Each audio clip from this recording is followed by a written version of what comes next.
So I got mugged last night by 6 dwarfs. Not happy. That was just for you, Jason. Yeah. Well, that's pretty dopey. Oh, nice. What's Later, up, everybody. What's up, guys? It's time for another edition of the AFoOL podcast. This is number 99, and we have got something special for you. We've got Jason up there. He's not in front of his green screen. That is his, I guess he's flexing for us. Yeah.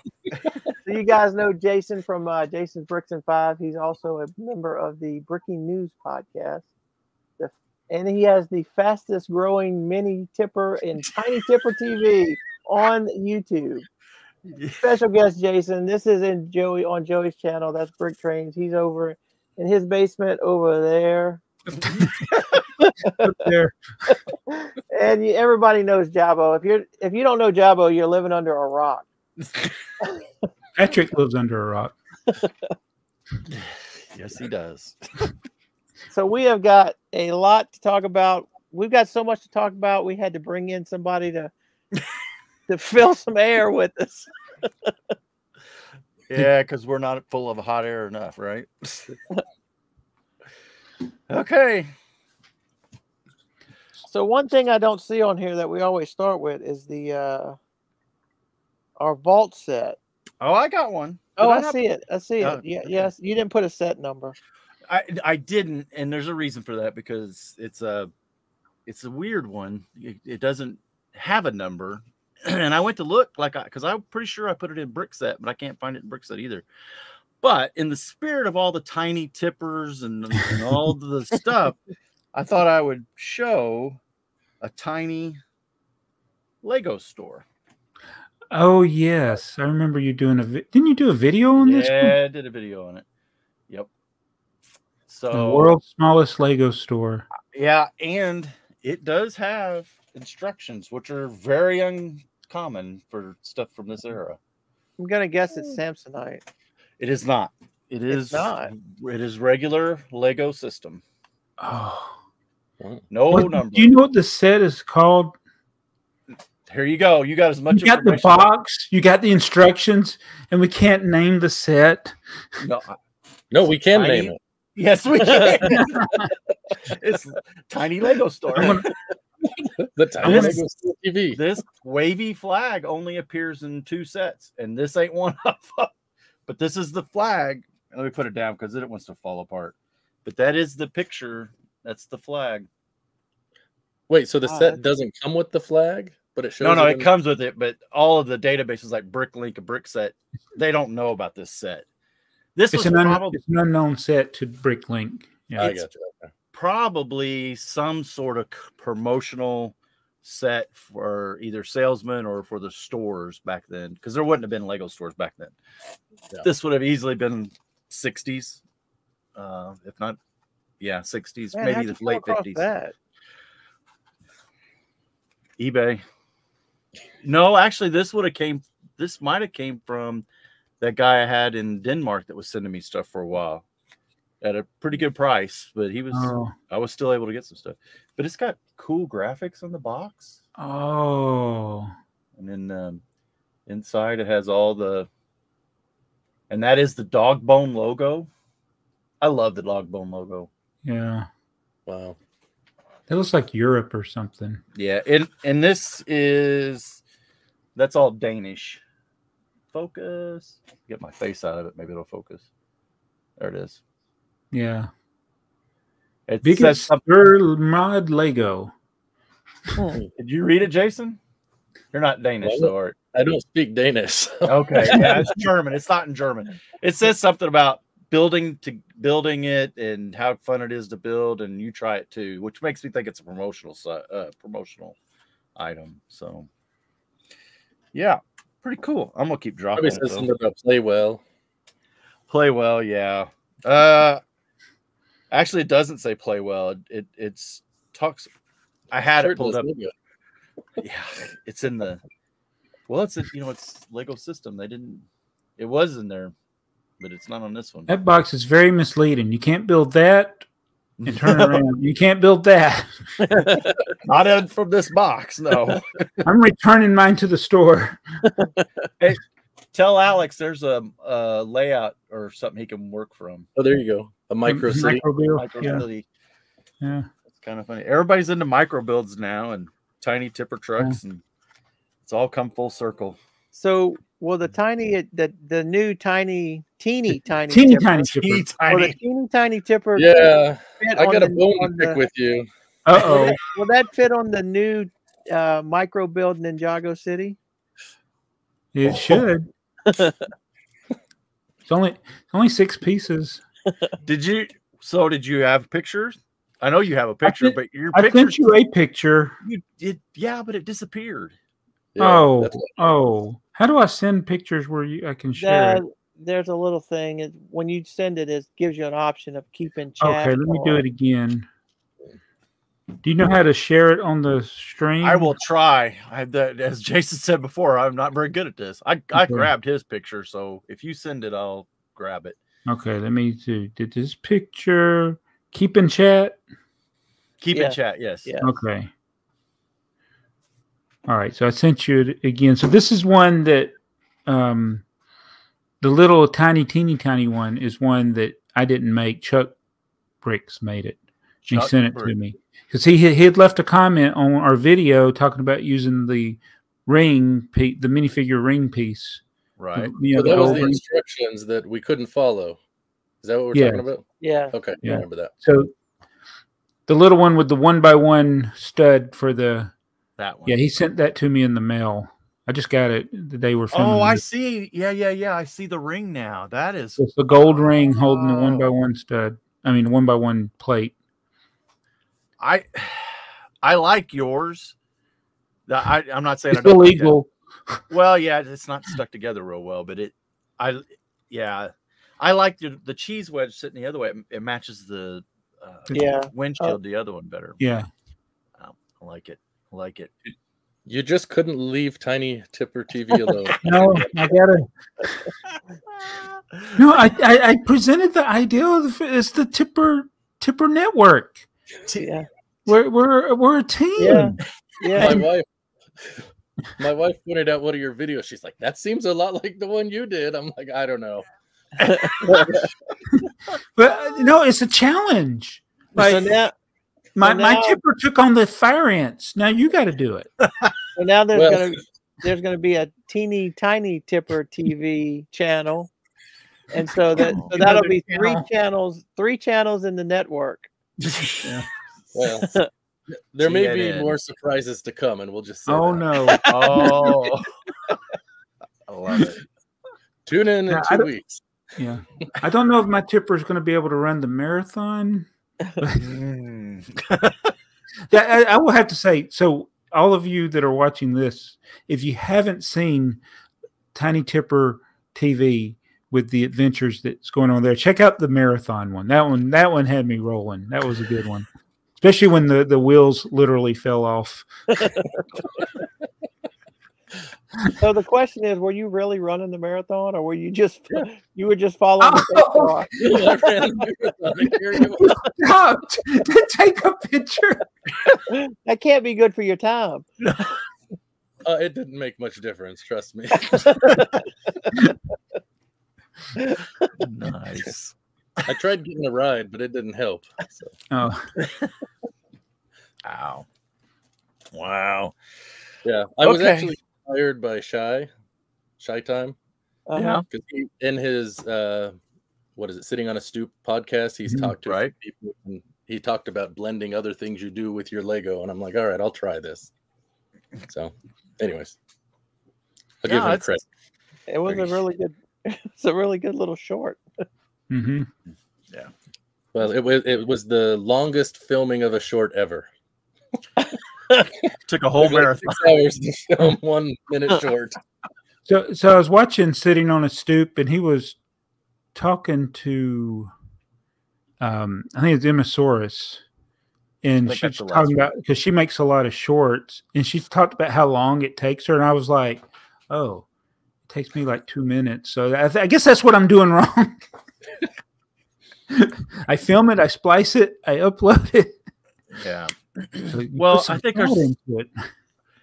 there's a whole different I don't know. She's doing it for her career. Mm-hmm. You know, none of us here are doing YouTube for our career yet.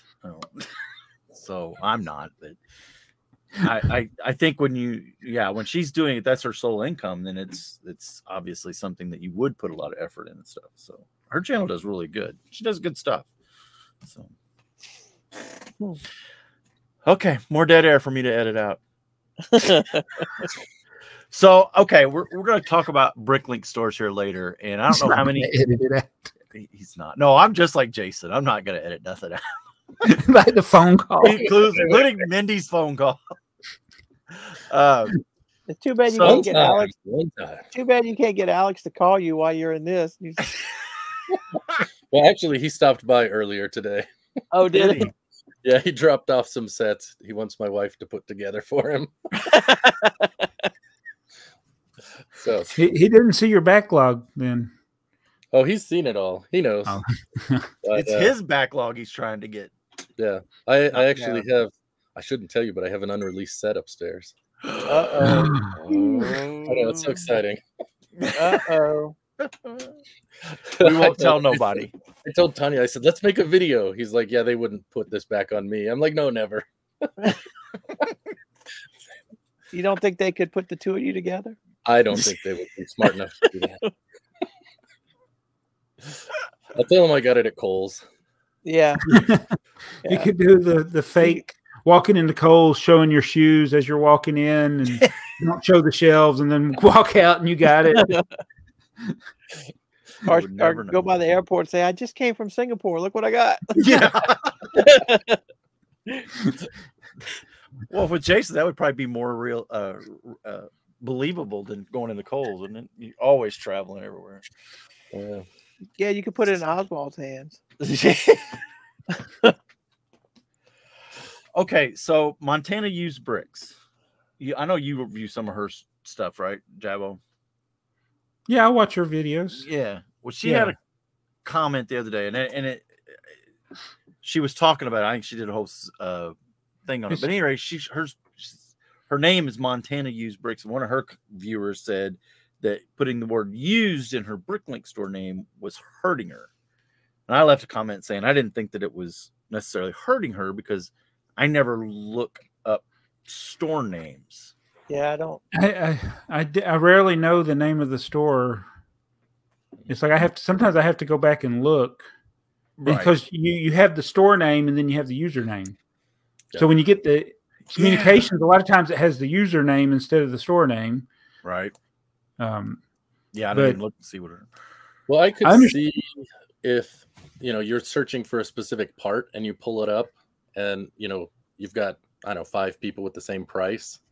You're going to see the store names there. Maybe someone might see that there and be like, "Oh, I don't want a used one. I want a new one." And maybe that's what the comment is referencing. Yeah, that's possible. Yeah. Could be. Yeah, because certain people, when they're buying, they only want to buy new. Right. People that are buying vintage like me, though, I'm like on the other end of the spectrum. I rarely buy new because I'm not going to buy a new piece from 1975 to complete a set. No, it's going to be a premium price. I want a used one. Right. And then, so I guess you got to think like, what is your typical person that's buying in your store? Is it going to be somebody who's new, like a new person buying that's like, oh no, this is used, and they got that negative connotation to it? Maybe. I don't think it would be an issue. Yeah, well, I think also, is it indicative of what's being sold in the store? Like, yes, it is. Is she getting lots of used, like bulk? Yeah, she sells primarily used that's stuff. What it is, then that's what it is. Yeah. You can't call it new bricks if none of it's new.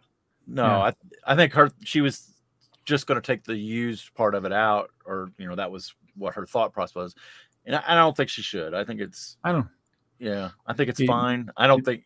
You're right. Some people are going to see it and probably say, "Oh no, that's I don't want to deal with used bricks. I want new only." But there's always new user. I still, even though I allow new people to buy from my store, I almost I don't always regret it, but I always have a cringy moment. It's like, oh, this guy has 5 feedbacks. What's going to happen? You know.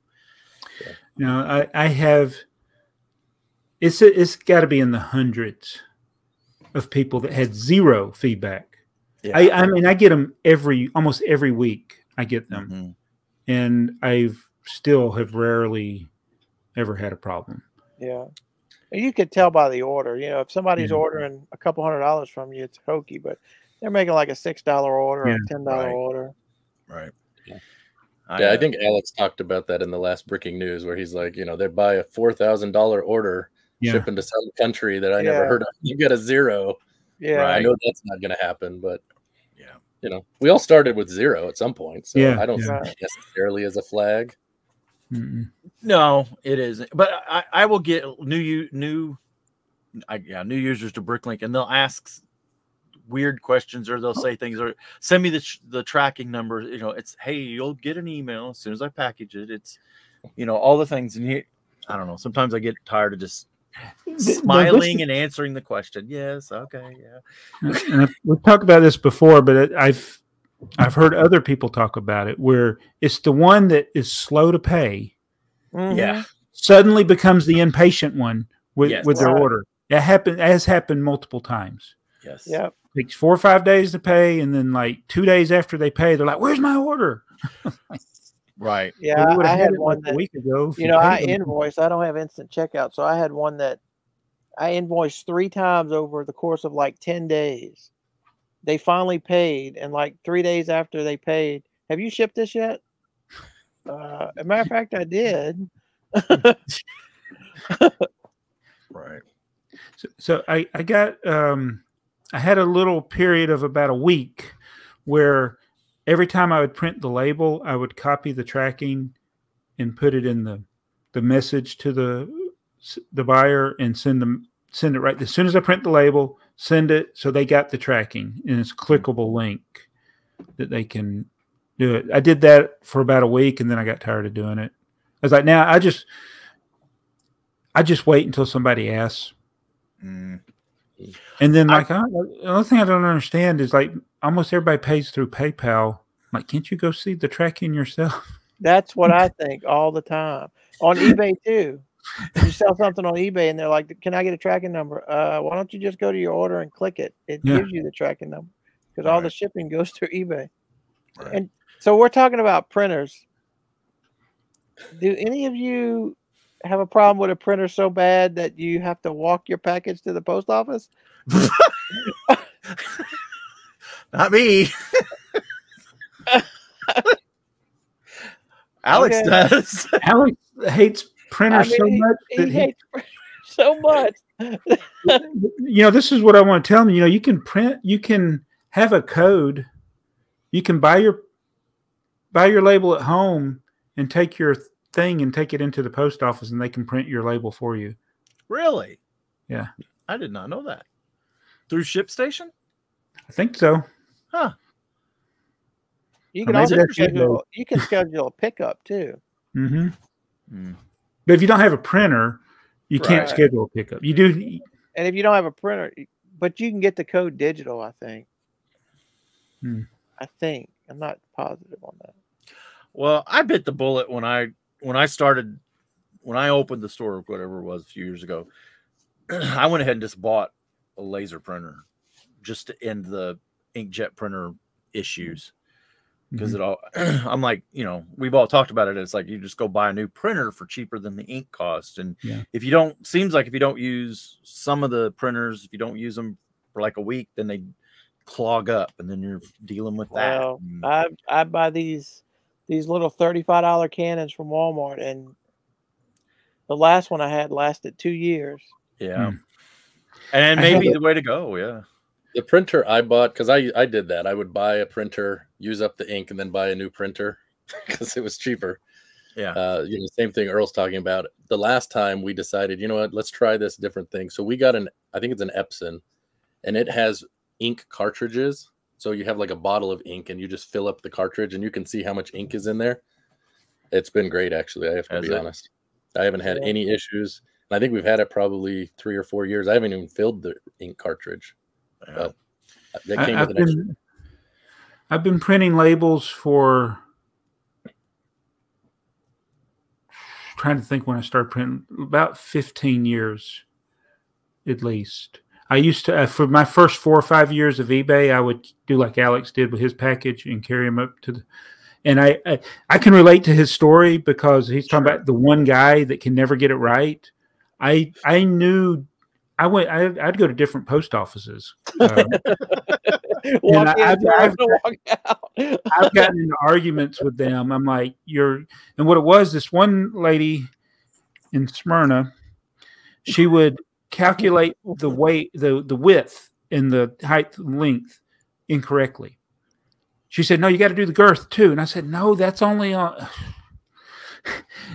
So she was adding height plus length plus width and the girth. And it came up to this enormous, like you're shipping this huge, gigantic. I said, that's not right.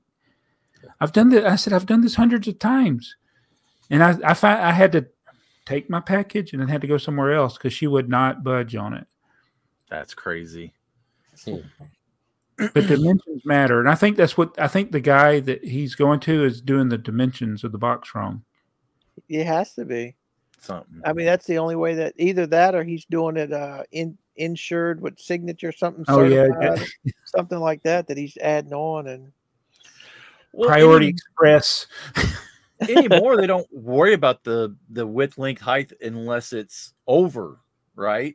Yeah. I mean, it doesn't make a difference. If you're on the website, it'll say over 12 inches, any dimension over 12 inches. But it's really like you get, I've done this. I've had a box. It's probably like 20, like the Lego boxes. Like you've bought a big Lego set, and I've used those to ship things. And I do the shipping, and it's like a really high amount. And then I see how much it will be if I just cut it off, maybe an inch. And it drops it like the price in half. So I take the box and I cut it down. Yeah. And get it within the dimension. But I haven't done it recently because since the postage prices have went down. And with Grand Advantage, it's not a big deal. Yeah. Priority mail it is. Yeah. Priority mail, not in a priority box. Yeah. That box. Does. Yeah. You're right. That does. Yeah. That changes the game a bunch. So I sent Shy ordered from me, huge order, and it calculated a large flat rate box, but it was no way it's going to fit even in a large flat rate box. So I just shipped it in 2 boxes, and it still was cheaper than if I had put it all in one box and made a custom box, because he's in California, which is as far away from here. So yeah, that's 2 zones away or whatever. Yeah. So. Yeah, that's. Yeah, 2 flat rate boxes was cheaper than 1 custom box. Wow. So there's a video link in here, and I ain't gonna play the video, but it's. Did you see the video about the kid? He bought a bunch of these plastic tubes. I wish I could find them now. I wonder if I can find them. Yeah, I saw it. I think. Did you show that to me? That's the one. Yeah. He was asking if he got scammed. Right. Because the seller had thousands of these parts. Yeah. I really need to find these parts. Did you see this, Jason? I don't think so. Is it like flex tubes when you say tubes? Or? It's things for Mars mission or something. Yeah, it's from the Mars mission. It's let me see. You guys can't. Okay, I forgot the part number. I'll show you the screen. That was the thing I was trying to find. I caught that, Jason. I caught it, Jason. What happened? I didn't. I don't know if Davo saw it. I saw it. His hat? Yeah, he changed his hat for you. Yeah, it's these Mars mission pieces. Oh, no, I didn't see this one. If you skim a little, he shows you one like kind of closer. Right there. Yeah, right there. I don't know why that's in the middle of it. So he bought 1,000 of these pieces, and which he thought was, he couldn't believe he found that many in one store, and it's not an expensive piece. Right. And so once he checked out, I don't know if it's once he received his 1,000 or after he checked out when he was looking for more, the guy he got the 1,000 from all of a sudden had another 1,000. He's like, where's he getting these? Yeah. Right. Which is, that's something you kind of gotta, you see somebody that's got tons of, especially if they're in China or whatever, and it's a minifigure. It's like, okay, is it a counterfeit part? I don't think this is a counterfeit part. Yeah. You're not going to be counterfeiting 15-cent giant Lego pieces or whatever this costs. Right. So now, if somebody came up with 1,000 tippers. Right. Right. That may be. But it is something that you kind of got to keep an eye on, is, where, because it's too easy anymore. This stuff it's crazy. So why do people hold on to stock with the large stores and not just put everything out there? Oh yeah. Why did they keep half their inventory back? Because they're scared there's going to be a run on it and somebody's going to buy them all and then resell them and make their money. Or maybe they just didn't have time to add them yet. Yeah. Well, so I could tell you there are drawers in my store it'll say there's 200 or 300 parts in there. And I will go and take orders, and maybe I sell 100 of them, and I look in the drawer and I know in my head there's still more in that drawer. Part of that's just because I got lazy and quit counting how many of those, because I bought them in a bulk, right? And you buy 4,000 or 5,000, and it's like, okay, you put them all in a drawer. That's where they're at. That's where they live, and I'll sell 100 at a time or whatever. But we're talking about, little 1x1 tiles or plates or something like that are just just crazy amounts of. That seems to be kind of high, or kind of a big piece to have so many. Take up a lot of volume in your warehouse. But we talked about the little pogs that I got, right? And we talked about, hey, let's buy those and kind of corner the market. But everybody has 8,000 of them. Nobody wants them. I get it, but why did anybody buy 8,000 of them? No, they parted out. They parted out when those things were $1 each. They bought truckloads of them. I mean, people literally. There's a guy literally bought a truckload of those, and I'm sure that they could sell them as the set, or they could just take the minifigure out and sell just the minifigure. Just the minifigures, yeah. Which is cheaper to ship. Yeah. Much cheaper. So go ahead. I mean, my concerns have only been when it's coming from Asia. It's like, and it's minifigures, and it's a long discontinued minifigure, and all of a sudden they have 1,000 of them. Yeah, that would be more concerning than a part. And I think that the seller he bought it from, there were actually other sellers that had large quantities of that, just not 1,000, but they had hundreds. Yeah. And they were some of the long-time Bricklink sellers, which means they would have been around when there wasn't as many people to gather these bulk lots. Like 15 years ago, there were always these bulk lots you could buy on eBay. And I would be like, where do these people get it? Because they would have like tens of thousands of pounds of Lego, like just ridiculous amounts. Yeah. And so there had to be a source, like whether it be stuff that's returned that they don't want to sell, that people buy for salvage or whatever, and then these people part them out, or they just sell them by the pound, which is what a lot of people were doing, just selling by the pound. Yeah. Well, did you see that when Clutch got that truckload of you? I mean, how do you source that? First of all, I mean, and then where does it come from? That's secrets. So, well, in Europe, so there's a YouTuber, and I'm not going to be able to find him now because I wasn't prepared to show him, but there's a couple, and they're in Germany, and they have some kind of Lego store. It is not what we would call a Lego store. It's more like a factory store. It's like going into a Costco. Well, they have at the Legoland in Germany.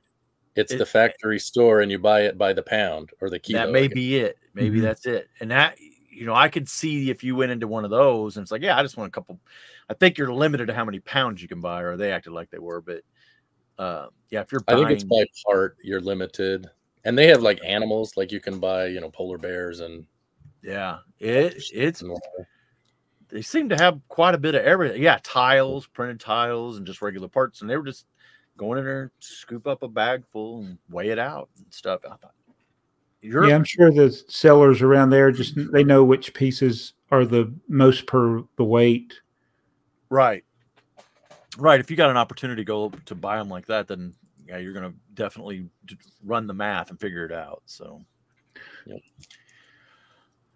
So speaking of these weird minifigures and rarity and all that, apparently I don't know what a Cloud Boba Fett is. Well, there's somebody on here who's an expert for sure. Well, it turned out everybody was an expert but me. Oh, what'd I do with him? I forgot. I put him back. Oh, well. I mean, you almost had Jason thinking about going into the business. Well, I started, yeah. So I did the Star Wars Kenner. I just stuck minifigures in these little card backs, and it was just whatever Star Wars figures I had at the time, and I finished. And Earl, you had commented on that video. I said, yeah, you probably still stuck a Cloud Boba Fett in there for whatever $2,000 or $3,000. Well, the other day I had ran across that bucket again, and I grabbed the Boba Fett out of it. And I said, this ain't a Cloud Boba Fett, is it? Well, when I looked it up, it is. It's just the wrong Cloud City. Yeah. Long story short, after we spent a couple hours going back and forth about which one it was in our chat, turns out it's the $4 Cloud City Boba Fett from the new $4,000. Well, how old is that one though? Because you've had those for a while. Yeah, it's well, that Cloud City was. Well, did you get it from the Cloud City set, or did you get it from the Carbon Freeze chamber? I think you got it from the Carbon Freeze chamber. I didn't own either one of those, so it came with some other stuff. I think because it looked like the one I showed in the chat, and that one was from the Carbon Freeze chamber, and I think that was 2016. I want to say. Okay, that makes sense. Yeah, I think it's one of the better Boba Fett's. It's got arm printing and looks really good, but yeah, well, I think now sealed the $2,000 one, in my opinion. Yeah. And that one was from what, 2003? So, and it's got the dark green, just a regular green helmet. So you're the Star Wars expert, Jason. Why is that one so sought after? Why is that original 2003? Yes. Why is that the one?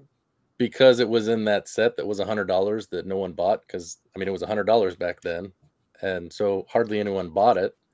And it has the biggest difference because I have the similar ones. I have the one from Jabba's Sail Barge and one other one. It's the old one where it has like the split in the mask and the jetpack is attached to it. But the arm has printing, and I think the legs which the other ones don't. Yeah. But yeah. So you know that those $100 sets, that's what made me stop buying Star Wars. Because I was used to the $20 to $50 sets, and then they started making, I literally stopped right before that set came out. The first 3 or 4 years, it's like I said I can't do this anymore. Yeah, it's too. And then I did not even when it went on clearance, I didn't buy it. That's what's crazy to me. As much clearance as you used to buy, that you didn't pick those up. And see, back then there should have been plenty of people buying all that stuff up on clearance. That there must have been a limited number, or a smaller run or something on that set for it to be so crazy expensive.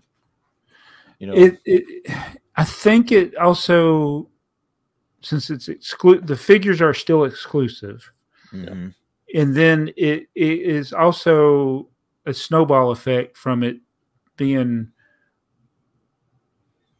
popular for being rare or inexpensive, and that makes it more expensive when it's probably no less rare than other things from that same era.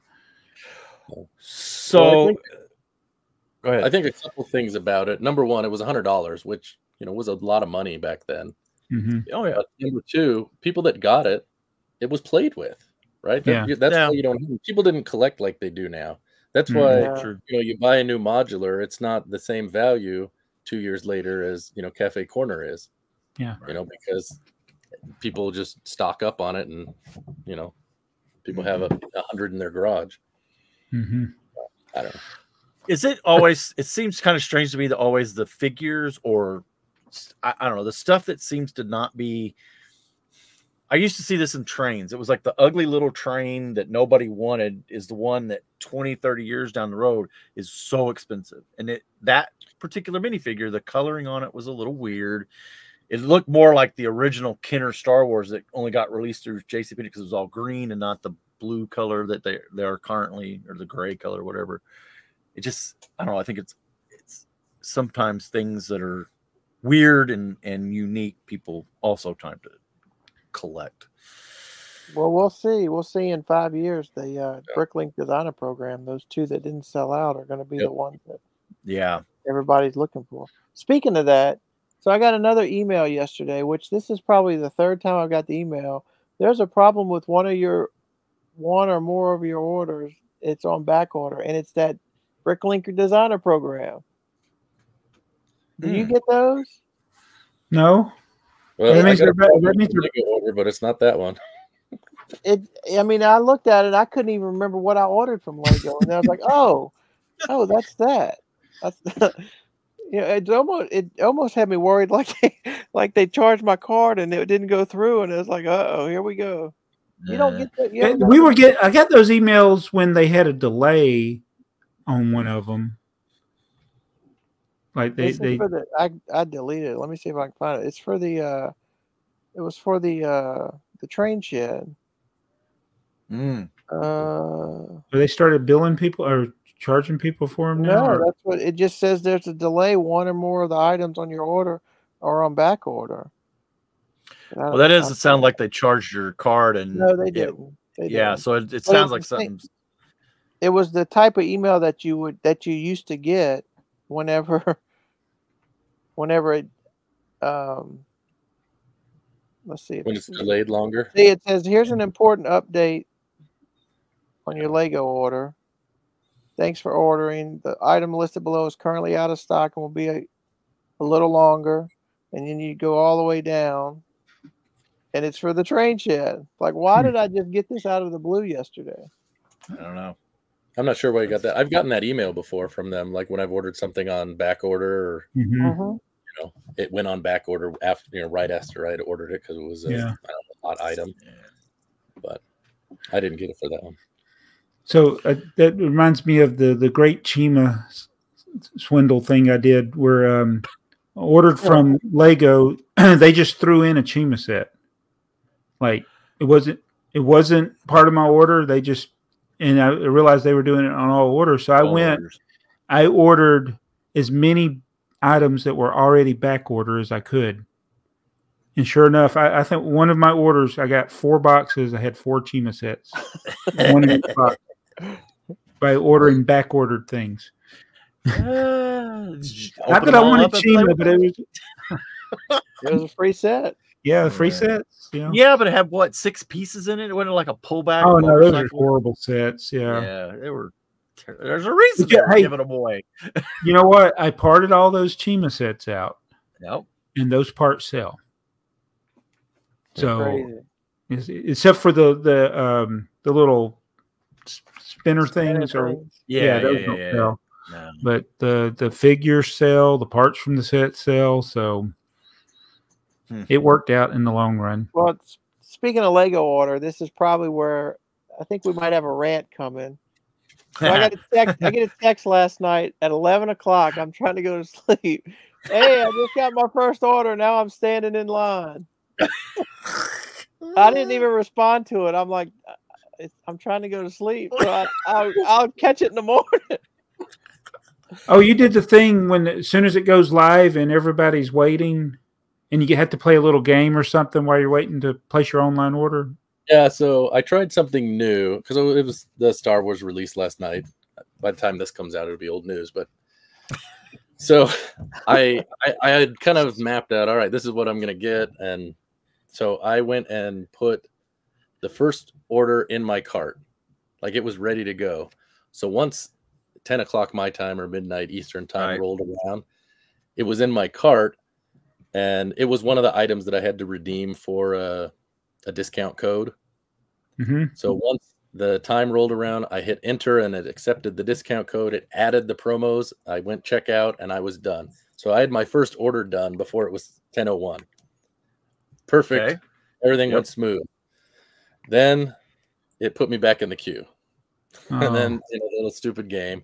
It wasn't as bad as past years. I do have to say that. I mean, yeah, it took, I don't know, 20, 30 minutes, whatever. But that's about right. It's usually about 30 I felt minutes. like last year it was like at least an hour just to get one thing. It was horrible. But anyway, today so I ended up ordering 4 different orders. Wow.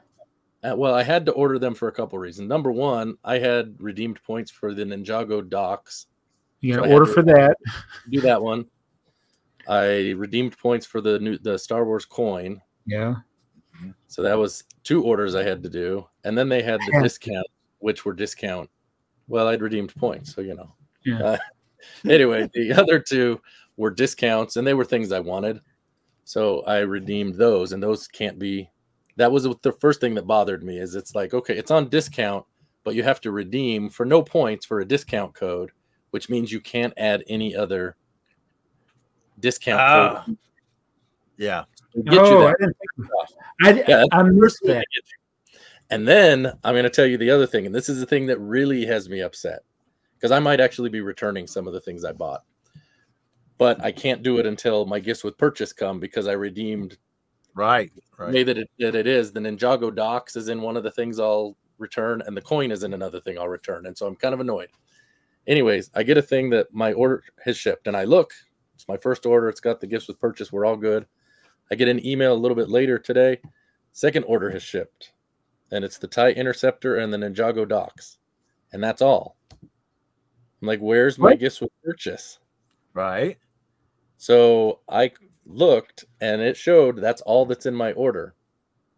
And last night when I was going and I kept refreshing, like that's part of the problem. I called and I talked to someone at customer service. I said, I see it's shipped my order and I don't have gifts with purchase in here. And she said, okay, we'll take a look. Now, if you've already ordered and got gifts with purchase, it will filter it out because it's 1 per household. Oh my God. And I said, well, she said, that's in the terms. I said, well, in the past, they've never done this. Yeah, the software is getting better at catching this. So I have 4 orders and only 2 of them come with gifts with purchase. I think they're going to do, I only did 2 orders, but that means my second order. You want to check. Now, I went in this afternoon and I tried to make the same order and it showed gifts with purchase on there, but I don't want to click submit because I didn't want them to remove it or whatever. Right. But when you click submit last night, it was in there. So you made 4 orders and you're getting 2 sets, right? Yeah. And this is the problem when you go at release time, I've noticed. Like you try to add it to your cart and it'll give you an error, and you try to add it and it gives you an error. And then it finally lets you into your cart, and you have, like at one point I had 14 things in my cart. And then I tried to remove things from my cart and I got an error, and I finally got it worked out. And it happened a couple times when I went to check out, it showed no gifts with purchase. So I went back out and back in, and then it showed the gifts with purchase because I made sure the gifts with purchase was in there when I clicked checkout. Yeah. Right. But evidently it removed them before it took my money. And that was the other thing. One of the times it took like 15 minutes for them to process my payment. It was showing mine on my order, but you know what? Which thing did you redeem the 0 points to get the dollars off? Which one was it? So there were 2 that I wanted. I wanted the diorama, the Emperor's Throne Room. That one and the new one are the only 2 I don't have. Here's what irks me. The diorama is still $5 cheaper at Target. I know. And I thought about that, but I was like, I'd rather have the gifts with purchase for the $5. Yeah. And so at least that's. But if you didn't get the gift with purchase, I did on that one. Okay. So I did on that. That's the thing that bugged me. The ones that I used the discount code on are the ones I didn't get gifts with purchase. Because the other one I wanted was the Ghost. And so I did buy that one. And that was, I think, $30 off. I already had the Ghost. Well, maybe I have the old Ghost, but I haven't bought the new one. So I just did the first thing I did was TIE Interceptor, checked out, boom, got my. Oh, I got the coin too. I added my coin, the insider coin, with that one. The 1,500 point one. Yeah. And then I went and thought about it, do I want to place another order? And that's when I did redeem the 0 points because I was like, I don't know what to buy. And so, but it's still showing I have both of them. Both my orders have all of the gifts with purchases. Have they shipped? One of them says in warehouse, but it's still showing all those. So it changes after they ship it. I don't know. The one I'm checked. Taking a screenshot of this. A screenshot because I'm going to make a video about it that will be quite different if they do remove it. So you did, the one that you said you redeem points for a discount, right? For cash off, right? And that's the ones that you didn't get the gift with purchase with. Correct. But the other two, even though she said it was limit 1 per household, the ones that you didn't redeem points, so you got 2 sets. Wait, no, it's backwards. The one I redeemed points for are the ones I'm getting the gifts with purchase. So the diorama, that was the first one I ordered, the Emperor's Throne Room diorama, and one of the MIDI scale. I don't remember which one. I think those are the 2 I got, and that came with the gifts with purchase. And you used the discount code. And I used the discount code on that. $25 off or whatever. It was 15, I think, on the diorama. Then I redeemed the second purchase I made was the TIE Interceptor, and I did the Ninjago City Docks. You know that I had to redeem that because it was going to expire soon, and I'm evidently not getting any gifts with purchase on that. The most expensive purchase of the whole lot is the one I'm not going to get gifts with purchase. That's just ridiculous. Yeah, and then the third one was the one with the ghost, I think, and that one came with I don't know, I can't remember. Yeah, that one came with it because the other one that hasn't shipped, that doesn't have the gifts with purchase, has my Star Wars coin. So I didn't. She's like, we can cancel it, and I'm like, no, because I want my coin. I'll just. So I'll make you ship it to me, and then I'll have you send me a label to ship it back. So it says 1 per household. What if you would have went to the store? Would your insider card, your insider I don't think number? they look at that. And I think it depends on the store. They certainly could. Like if the manager says, this is what the policy is, this is what we're going to do. But I know at my Lego store, the one near us, they don't do that. Yeah, I don't have a Lego store that I frequent often, but I have never had an issue with them. You know, I Chicago or St. Louis or wherever that, you know, if there was something gift with purchase, me and my wife are going to order or buy stuff, you know, separate. Yeah. And we're both going to be standing there together, and it's going to be obvious. And it's like, even one time I handed her the credit card, here, just take care of this. And they just like, okay, here's your gift. Whoop. We don't care. But you're right. If the manager's going to be a knucklehead about it, then they'll be a knucklehead about it. So, yeah. Well, you have every right to be mad about that. They've never, like you said to them, they've never done that before with the. But and they should. Their customer service like bends over backwards. Yeah, make it right. Like she didn't offer. She was, you know, she was nice enough about it, but she just basically made it pretty clear. I'm not going to be able to do anything for you. Yeah, and because she's like, we can look. I'm like, well, it sounds like you're not going to be able to do anything. No, I'm not. I'm like, okay, well, I guess we're done here. Wow. It's a, you know, Legos of customer service eventually was going to catch up with the rest of the world and have to follow rules. Like, as they've always seemed to be very. I've always said it. It's Lego has the best customer service, but why do you have to always use Lego's customer service? That's the. Yeah, you should never have to call them, but you're always having to call them, or you just bite the bullet and say, right. So I was perturbed that book. You don't get anything with it if you put it in your cart. No gifts with purchases. And so now I have this thing. I'm like, I know there's wealthy people out there that will buy the book. I'm like, please, nobody buy that book. Buy the book. No, it's pre-order right now at the time we're filming this. No, I want that book to just sit there and rot on the shelves until they have to discount it. Well, then everybody go and buy it. It's going to be discounted for May the 4th next year. Yeah. If it survives past the. I'm hoping it has the same fate as the wood furniture. Yeah. It might be like the Black Panther bus that'll be on 40% discount for 3 Yeah, you think that even at 40% off, it would still be like what, $90 or something? Yeah. It's in pre-order though, right?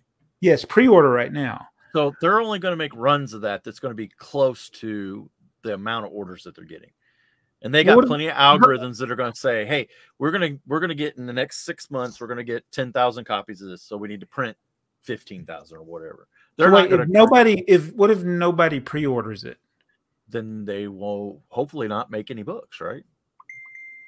I'm sure there's some made already. But this isn't going to be a thing where if I don't pre-order it, I'll never be able to get it, is it? Oh, I don't think so. I would imagine there'll be some. I'm sure they've already made some. Yeah. But books anymore are it's just like anything that's produced. They're going to produce it.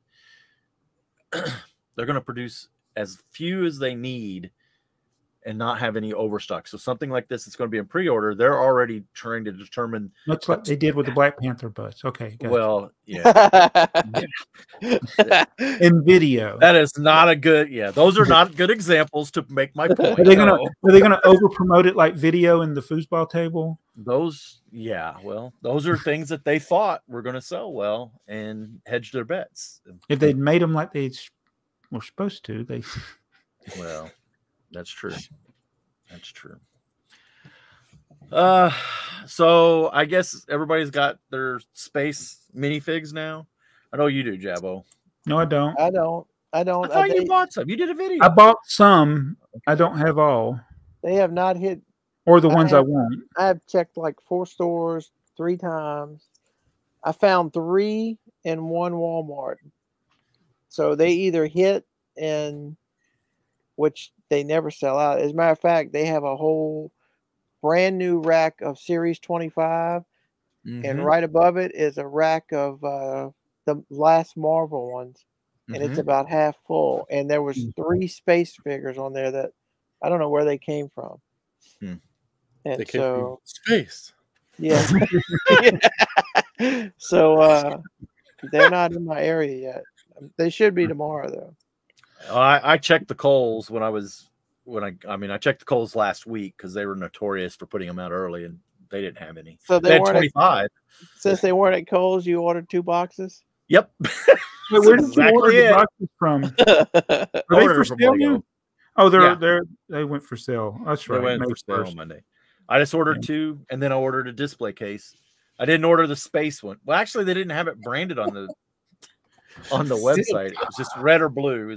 That is so annoying. It is. Is the Harry Potter one still on discount? I couldn't find it, but I didn't look real hard.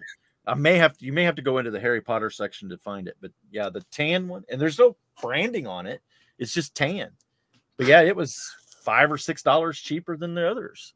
I thought, why? So I bought 5 or 6 of them. I can see 4 of them right here. Must have bought 4. I'm out of them. So I think I'm out of them. Are we all as consumers? Are we just that dumb? Yes. That like they slap a sticker on something, say it's space, and all of a sudden that's space. Yeah. But I have to say, Jabbo, this is one like I don't agree that they should have done Dreams with a space logo, Friends space. I don't know why they called it City Space. But the storage unit, that's all about making space. Literal space. Gotcha. That's the only one that made sense. I'm waiting for the Harry Potter brand. Right. But my problem with it is I have less of a problem with all those other themes having space on them. It's just that when you take the cardboard off, then it's there's nothing on there. If engraved in one of the plastic doors was, it was like etched in the space logo or something. It'd look different. Or like they did with the storage cases, you got a little minifigure with them. Yeah. With no hair. Yeah. Remember they're blue and red, aren't they, Jabbo? The cases. Usually they're the ones that were marked space, weren't they? They were gray and white and blue, I think. Okay. Well, that's just so are they different than the other ones, or are they the same? Well, they were 2x3 bricks. I don't remember them doing 2x3 bricks before for the storage cases. 2x3 bricks. Yeah, so they had 2x2s, 1x2s, 1x1s, 1x1 round, and 2x4 bricks. These they had 2x3s. He's not talking about storage bricks. He's talking about the storage bricks, not the mini. Yeah. Okay, I'm sorry. You were talking about. No, that's fine. But that's the same thing. There's no space branding on them. No, not on those either. Yeah. Not even a little backdrop you can put in there. Right. Yeah, that was at least the Ninjago ones came with a backdrop that was stuck. And it doesn't even show the. I think it showed like Series 25 figures in there or something instead of figures. Nice. And then like Fazoom. So Fazoom was the one that got me into Target because he did a little short, and he was talking about like the drinking bottle. So that's probably the most egregious one of them all. Now, how hard is it to put a logo on a bottle? And it's just a plain blue bottle. Nothing, no branding on it at all. It's like, well, you know, back in the day, they used to take toys, and they would just repaint them, and use them for something different. Yeah. You know, so it could be Lego saying, "Oh, we got, no thought into it. We're just gonna put a Lego a space package on this, and now we've got 2 products versus 1." It could be, yeah. Yeah.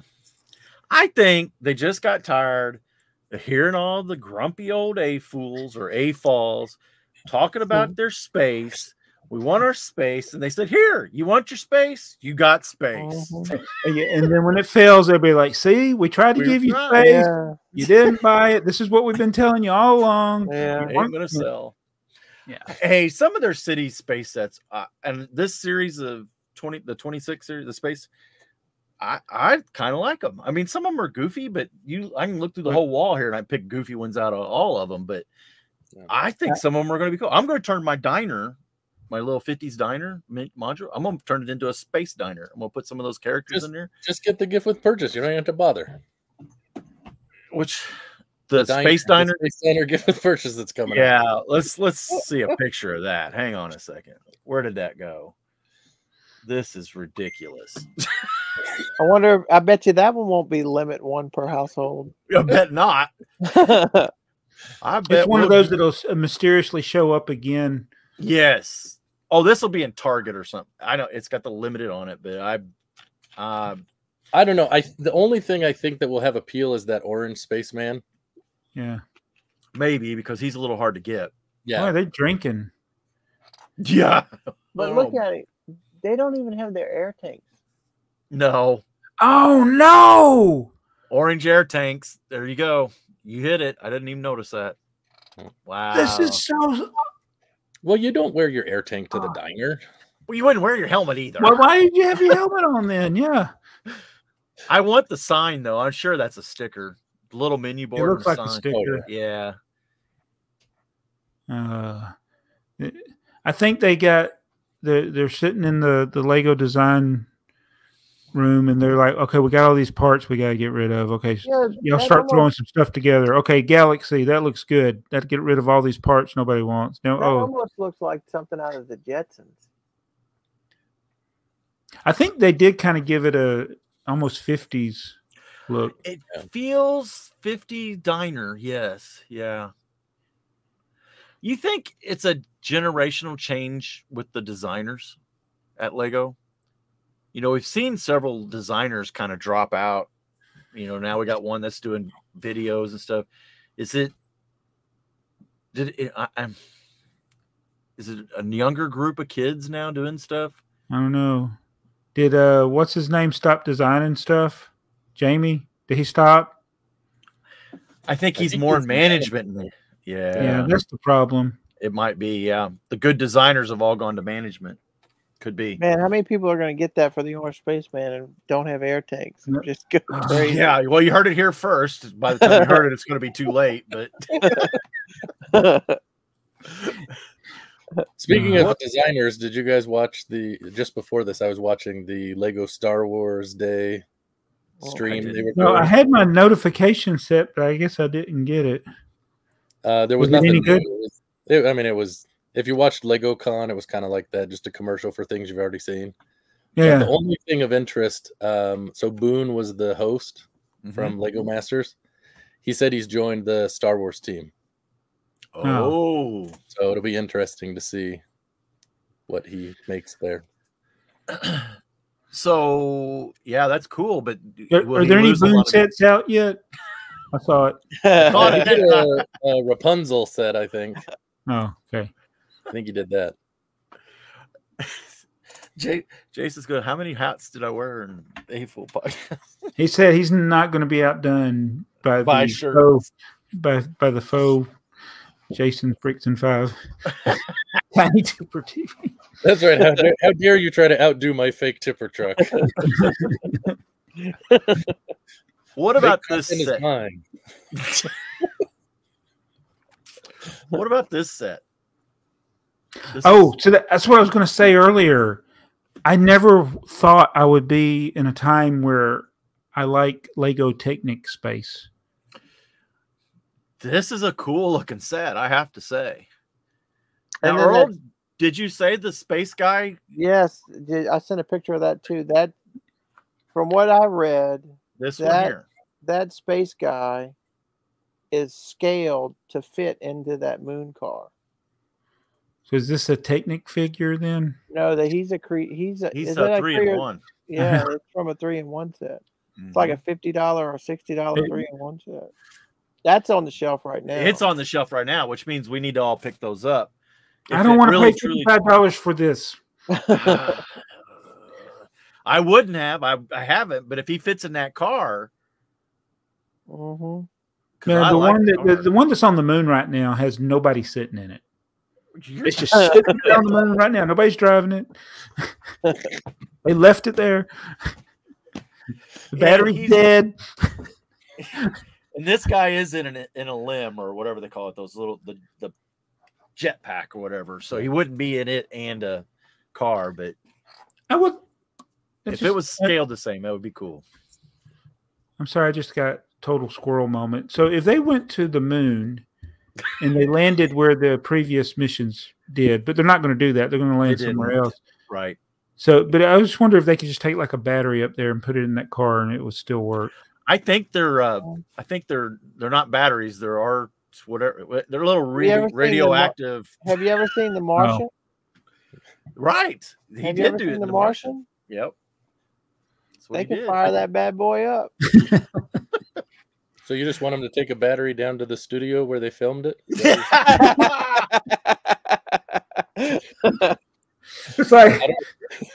It's like watching Martian or watching that was it Gravity that had Sandra Bullock. It's like after a certain point, well, that's actually Sandra Bullock and George Clooney in space. They're okay. Yeah. They're not really in space. Did we say space enough that we got over our breaking news Tourette's? I'm surprised you don't have that soundbite. I should have. I thought about it. I thought, I got to get that. Was I off? Do you guys suffer from that? Yeah. No, you're not off. No, you're not wrong at all. We suffer from it bad. I feel an obligation to say certain things. Yeah. Dude, I don't know if you saw, there was someone that commented on that video, and I can't remember who it is. I have to look, but he said that he's in construction, and he said that he says I use the word space all the time, and that always comes into my head, and occasionally it's come out in front of a coworker or a customer, and I have to explain to them why I'm talking weird. Did you see the comment I said? I think his sweet tart rule. I know. No. He's not actually impersonating Kirk. Oh, yeah. Yeah, I did. He was impersonating an impersonation of Kirk. Yeah. I put a link to the video so you see what I'm talking about. So, what do we think about this one? I like it. I kind of do too.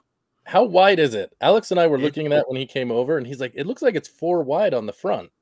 It's standard track. That's standard track right Well, that's what he said. He's like, it looks like it's not overhanging. He doesn't. That's not the set you have upstairs. I count. No. This is not the one. But if you look, that window looks like it's 2 wide, and then it's 1 brick on each side. So I don't know if there's an angle that comes in. I think that is angled in. So right here, you got tile, and then 4 studs. Yeah. So it's 6 wide. Yeah. Okay. Plus the wheels are 6 wide. Yeah. Right. You guys can't see my that nose piece where he was asking because right look, here. I think it is angled in. It almost looks has like to be right here. Yeah. So this is it's kind of a tram. It's not really a train. It's right. A tram. Yeah. Like any inner city urban thing, whatever. Yeah, those things, they go on the rails and then they get to a certain point and they just fly off into the street.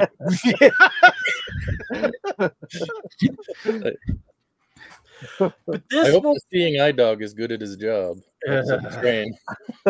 He's going the wrong way.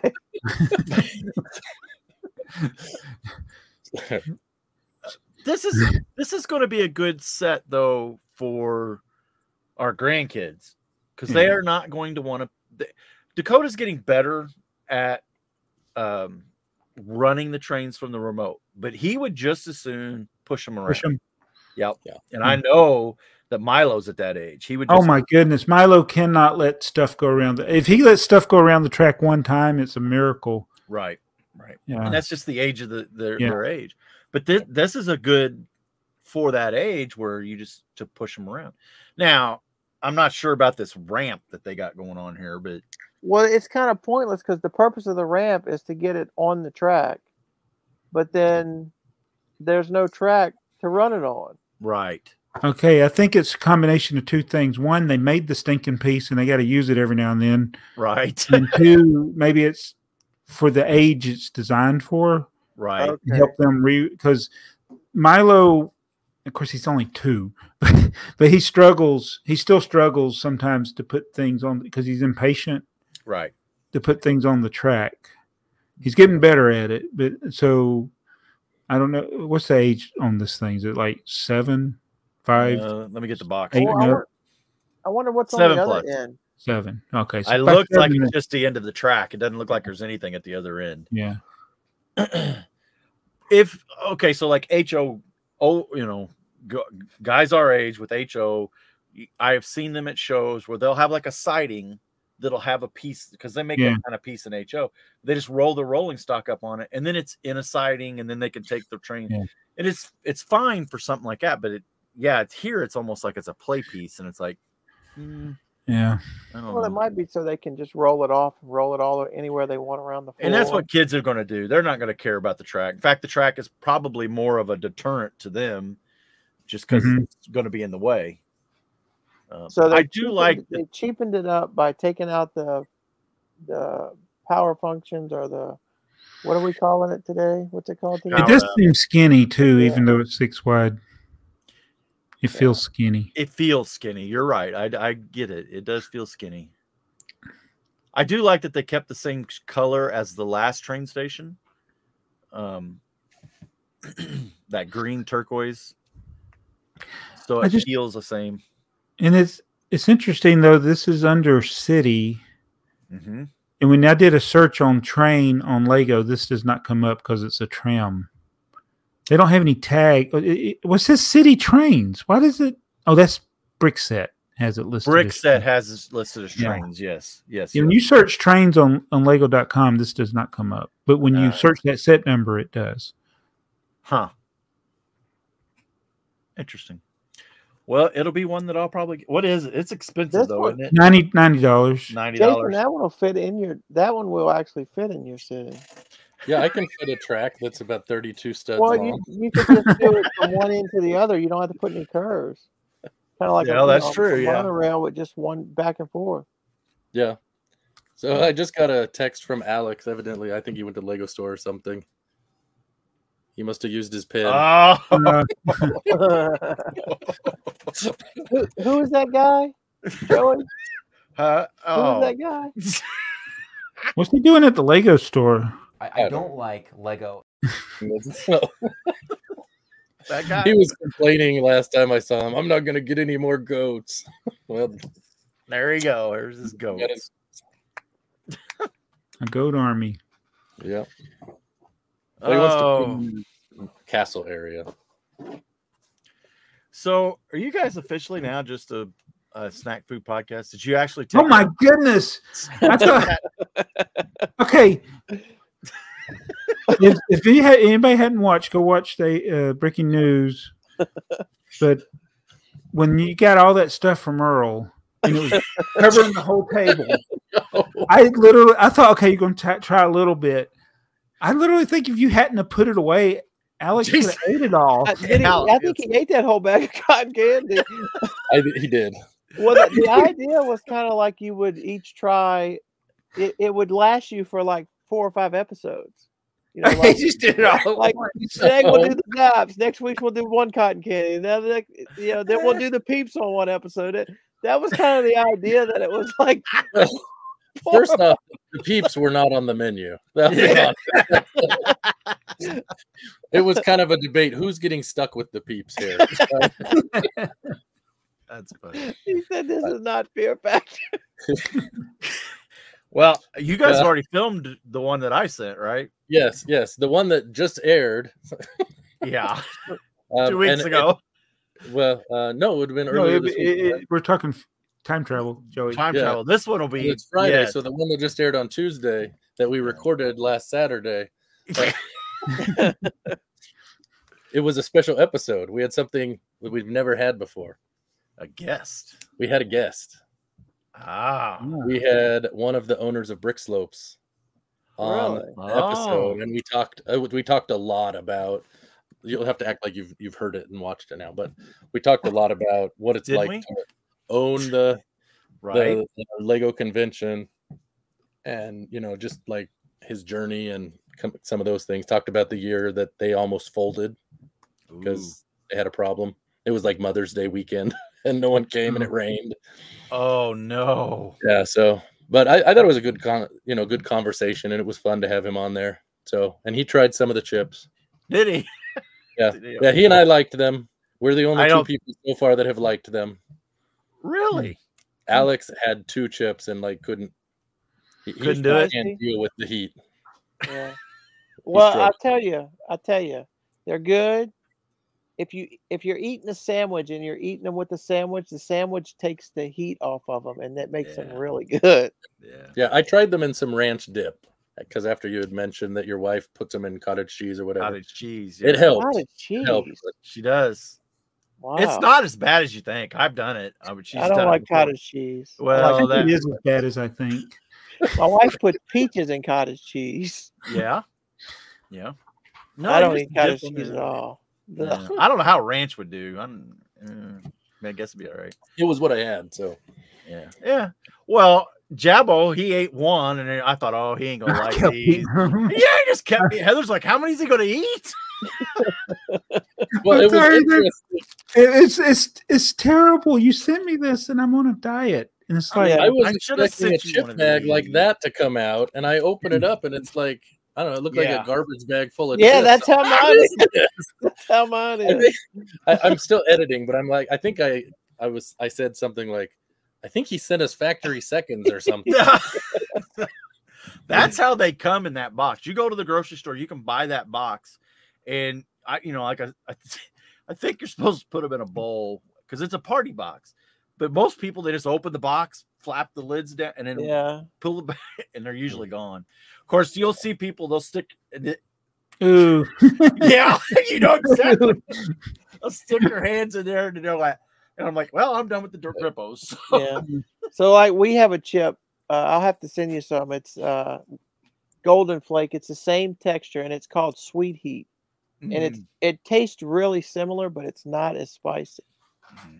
So I'll have to get you some of those and send them up to you. 2 or 3 pizza places around here that will take those, and they will just grind them up, the chips and all, and put them on pizza. And then there's a sub sandwich shop that has them. They call them, well, the West Siders or the Grippos West Siders or something.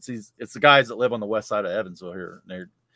They love them. I like them. So yeah, I was surprised. Anyway. I think I don't remember who it was. Someone this weekend that was over said, I didn't think people in Indiana ate a lot of spicy like that.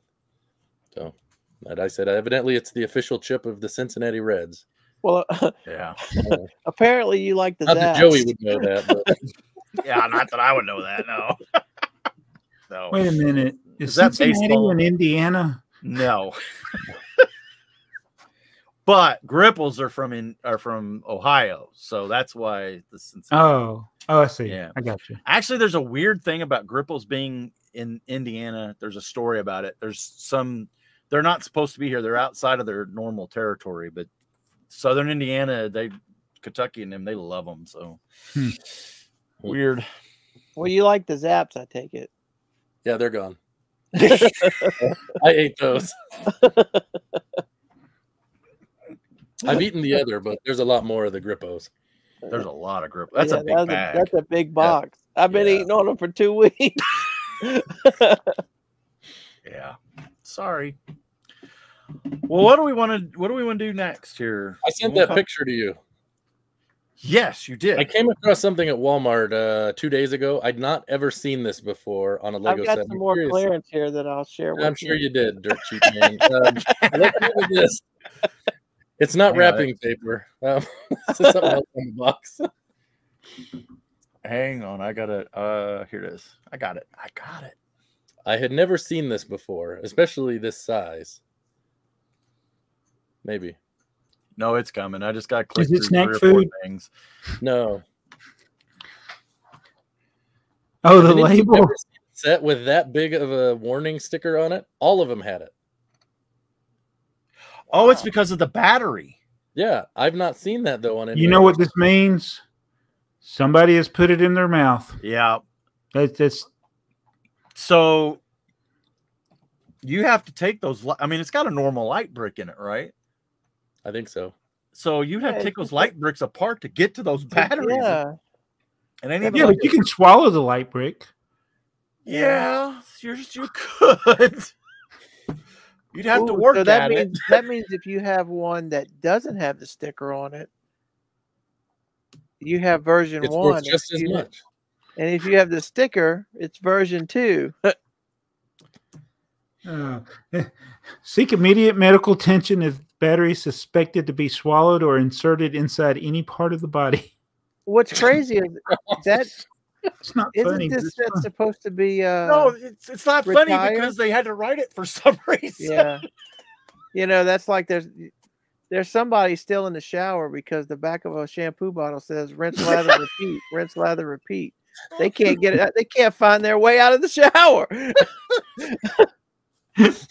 So this is Walmart, you said? Yeah, this is the Walmart right by my house. We don't have good clearance, but we got stickers on there. So is it on just of this, all of the copies of this set?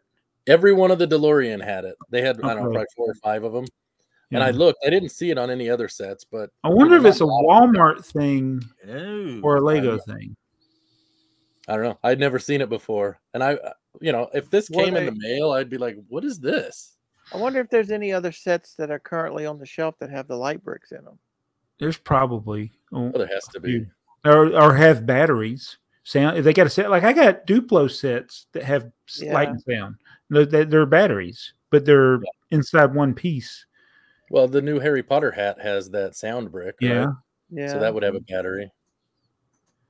Is the Harry Potter brick, that sound brick, does it have like double A's in it, or does it have these coin batteries? I don't know. No, I haven't got it either. It looks small. I think it's probably small. Like it's got to be the disc battery. Okay. Because that's the thing. This actually has a battery in the box, just like any light brick that comes in a Lego set's going to have that in it. So yeah, it makes you wonder: is Walmart doing something here? Yeah, I don't know. Is it a distributor, or is it a U.S. law that's been passed, or did they just literally get sued? The thought I had was it's probably something from California, and they got stock from them.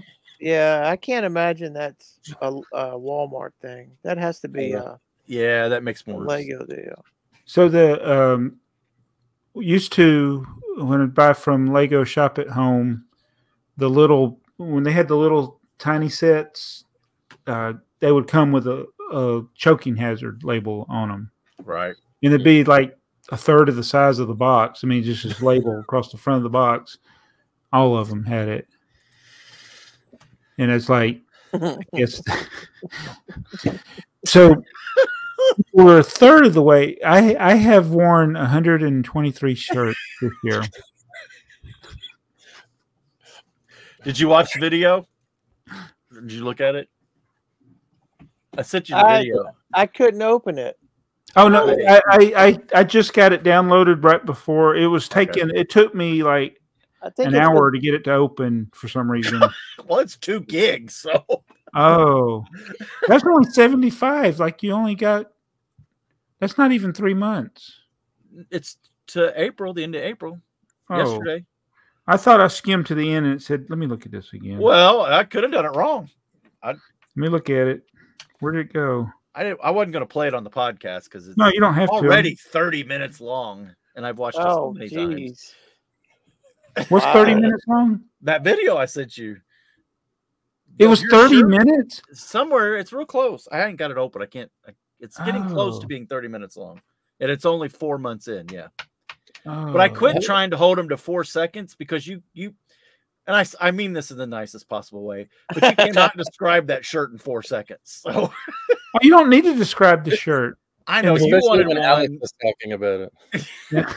You were wanting to see all of them like pictures fade in and out, which I think is cool. But I went ham-handed here. I got you talking about each shirt. So some of them are like one of them. You said it's Dilbert. That's all this clip says. It's Dilbert. Oh, The others you got. But some of them I go into like a whole story. Like I wore. You do. I had to cut you off. I hadn't even. It'll have aired by the time this airs. But I wore a nasty shirt in a video I filmed today, the day that we're recording this, and it's like I went into a whole story and how I'm sad about this shirt. I don't want to throw it away. Is it the one that just came out today? No, I haven't even edited it yet. Oh, you haven't even edited it. Oh, okay. You haven't seen it yet. Oh, okay. I have some shirts that are too small, but I just can't. Well, so does Jabo. I can't. I have to get rid. So the goal for the year is to avoid wearing a tank top. But You you didn't I had make to wear a that tank last top year. last time. Yeah. Let me double check and make sure that the file I put up was the right one.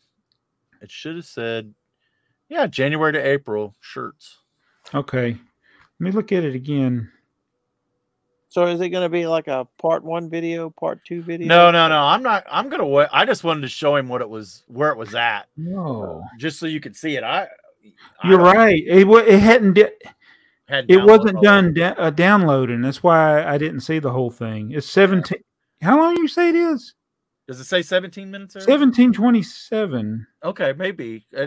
Well, I already have May clip and no. Yeah. Yeah, no, it's getting up there. Wow, that's a long video. Oh, it's gonna be bad. Are you posting that? No, I'm gonna send it to you. You can post it. Okay. So what we ought to do is planning for the BrickTsar channel here. You ought to do a video that for the last day. So what is that? December 31st, whatever. The last day you should do one, and that be the video, and then the last shirt will be you talking about all the shirts, and then this is your last one at the very end. You'll have to watch an hour-long friggin' video to get to the last shirt. I just realized I haven't thought this out very well. I don't know what the last shirt should be. Well, you no should think shirt. that. It's the invisible shirt. The invisible shirt. Nice. It's Wonder Woman. There's been so many of these that you are so close. Like your what was it? Oh well. Anyway, there's shirts that you had that were like have the number 32 on them, but it's day 40 or something. I'm like, Yeah, you're so close. I didn't think He about got that. 100 on day 100. He got the 100 right. Yeah. Yes. That's Did the only reason. Pi Day. Yeah. Yes. Yeah, Pi Day and 100 were the only two that. Yeah. Did you notice we did 8 shirts this week? Yes. Yeah, that's because every week it'd be like 6. I'm like, I there's know. 7 days. That's what I was thinking. How are they not falling behind? Well, I gotta listen to him whine if I do too many. and I don't like Lego. Get him to say I don't like Jason. Well, I think that goes without saying. He's funny, man. When he starts talking, and you're like looking at him like, okay, all right, move on. I think I've made a lot of videos this year, but the proudest video that I made this year, I didn't really make it. Y'all made it. I just put some clips to it. And it's still the comedic timing from you, Jason, at the end. And then Alex. Well, I think that's part of what makes our podcast work. Like, I'm the straight man and he's the funny guy, I guess. Yeah. I don't know. No, you guys work well together. Yeah. You know, I watched. We talked about this on the AFoOL podcast. I watched Newhart. And when I watched Newhart growing up, I thought that Newhart was the straight man. And when I watched it the second time, I realized that his wife is. She's the only normal person on the whole show. Everybody else is crazy. That is true. That show had the best ending that I've ever seen ever. That was the best ending. Yeah. So I do have a question. Speaking of old stuff, what do you think about our new intro that we're doing, where we do the nostalgia part at the beginning? Have you noticed? Yeah. It gets me thinking a lot. We kind of took inspiration from your joke at the beginning. Yeah. We were talking about the old thing. I'm like, maybe if we did this. He's like, okay. Yeah. So I have a whole list of old things that we've got to go over. Anyway. It's pretty no, that's good. I like it. Yeah. Yeah, I do too. So we're here to help you with your Bricklink store, Jason. Oh, geez. Have you revealed the name yet on your podcast? On your other podcast? No, I haven't. I mean, it has a name, but that's just because I had to put something in.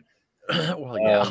I'll tell you. I mean, it's Brick Sets Limited because I was like, well, I'll just sell sets, but I don't know. Maybe I'll sell other stuff. Yeah, Hugh's going to be come after you. Yeah. I said Hugh's going to come after you. Is that store names? S Brickset is his website. It's only the largest fan website in the world. Well, so have you loaded anything into it yet? Well, I had put stuff in when I was creating the store. Like I said, when I was talking to Alex, when I was going back and looking, some of the stuff is already gone. Like I traded him some of the stuff for the Ghostbusters. Oh, you took stuff out of the store without taking it out of the store. Well, but it's not a real store, so it's okay. It's not a real store. You're not helping yourself here. Well, it was 4 years ago, and they weren't. It was not a fun experience. But what is your username? I can't find your store. His store's not public, so you won't be able to find it. Yeah, it's not open. It's never been open. Yeah, it's like if I close my store, like if I go out of town, I close my store, nobody can see it. Yeah. Unless are you a seller now? Or have you been authorized to be a seller? Yeah, that's what just happened. So that's the part where now all of a sudden I guess I have to start selling stuff. Mm-hmm. Well, you don't have to. I was several years before. Sell, but I don't know. Well, the sets are good because the orders won't come in as fast, and when they do come in, they're usually for a higher dollar amount. Mm-hmm. Yeah. And so you're not having to go to the post office as often, but it can be. To me, it was always like if you had a high dollar set and you're just worried about it getting damaged. Yeah. And packing it right and all that, and then figuring out the weight. Well, and some of these, like a modular or the treehouse, I mean, that's a big set. Mm-hmm. Number one to have a box for, and then the shipping is going to be, who knows what. And that's probably the biggest part that worries me is, I don't know how to set up that shipping because, I think the instant checkout certainly does make a difference. Yeah. I do too. Because I think with sets, unless you predetermine what the shipping would be to the place that is furthest away from you and just went with that and just built it into the price of the set and just did free shipping. Yeah. Yeah, like if it takes the treehouse there, it costs you say $100 to ship that to Florida, then just add $100 to the price and just say free shipping on everything. Well, I think the API it has done well for me. There's a new API for the post office, and it should calculate that if give you the right shipping or pretty close to the right shipping, or just do an invoice, or do an invoice. Yeah, that's what I do. Probably invoices are best. Yeah, especially for sets. Mm-hmm. Because you're always going to have a little bit of. That's the way. I mean, we did that for years. Like that's the way I did eBay for years. It's like people would buy, they'd win the auction. I'd get the notification. I'd go figure out how much it would cost to ship it, and then I would send them because like now when I do eBay, I just base it just on that one item. But before, when people would win my auctions, they'd win 2 or 3 auctions. So right. Combined shipping. Combine the shipping, yeah. And there's ways to do that with eBay, but with Bricklink, obviously it's just going to be that one order. So are you able to set it up so certain items are like instant checkout? Say I had a bunch of, I don't know, minifigs or whatever, and you know what the weight and whatever those are. Can you set those up for instant checkout and the sets to be where they have to be invoiced? Yes, you can set them up. If you set up instant checkout, the things that will be excluded, you can select things to be excluded, or anything that doesn't have a volume or a weight already built in. It will be excluded, and you'll have to invoice. So there are a few items in my store that don't have a volume, and I'm like, oh, it's like a trading card, and it's like, it doesn't even weigh anything, and it like holds up the whole order because they ordered one trading card or something. Right. Okay. But so like there is nothing in my. Okay. So there's a good question, because Bricklink has a default volume and weight for a lot of their stuff. Now, like you said, that trading card, and there's been things that I don't have a volume or a weight for, I've ran into, and I've gone in and weighed them and measured them and threw it in there, because you have the option of putting your own volume and weight in, or using Bricklink's default. But if there's a default, it's still going to invoice it based on that, right? Or try to. Yes. So is there a way of just excluding? Because I'm looking at it, I'm like, I don't see a way of actually just saying, no, you can't, you got to invoice this somehow. You know what I'm saying? Because that's my biggest fear, right? Is I open a store and, someone buys, I don't know, whatever, some big set. Right. And, they think they're getting it shipped for $6.95 and it cost me $100. I don't want to. Yeah. Can you put zeros in there? Will it save that? No, it will not. That's weird. One. It'll put a 1, but it won't put a 0. It won't let me put a 0 in there. Like when you'd probably have to put like 0 decimal. Oh, 0.0? 0.0? Yeah, because it won't recognize and it might not let you do that. It won't. Like when you're typing in an Excel sheet, you can't put in a 0 because unless you format it the right way. Right. Point. I could put a decimal point, but as soon as I hit the 0, it takes the decimal point away for the weight. Now, for the dimensions, it's letting me put zeros in. I'm going to go ahead and 0 these out and then submit my changes and refresh. Yeah, it just went away. It went back to the default Bricklink volumes and sizes. But that's a good question, because yeah, I get what you're saying, Jason, because it's like parts are easy. The API thing that I use, it just works for me. I've never had anything more than like a quarter. At one time, when the shipping was a little more than what it was invoiced out for, but that was just was. But yeah, a set or something that you want to like, hey, no, I need to invoice this because I need to know what it's going to cost to ship it. I don't know how to do that. Okay. I don't know. I mean, I just haven't had time to go in and play around with it. But do you have boxes to ship in? Oh no. I mean, but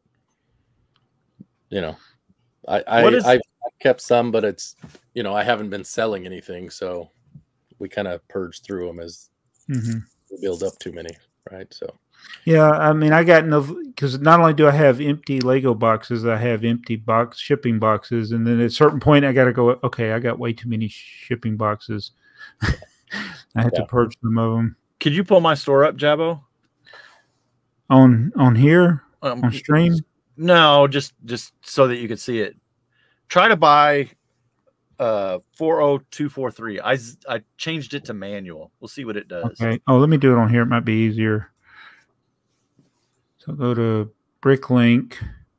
I'm going to BrickTrains store. Oh, I'm already there. What's set? What am I buying?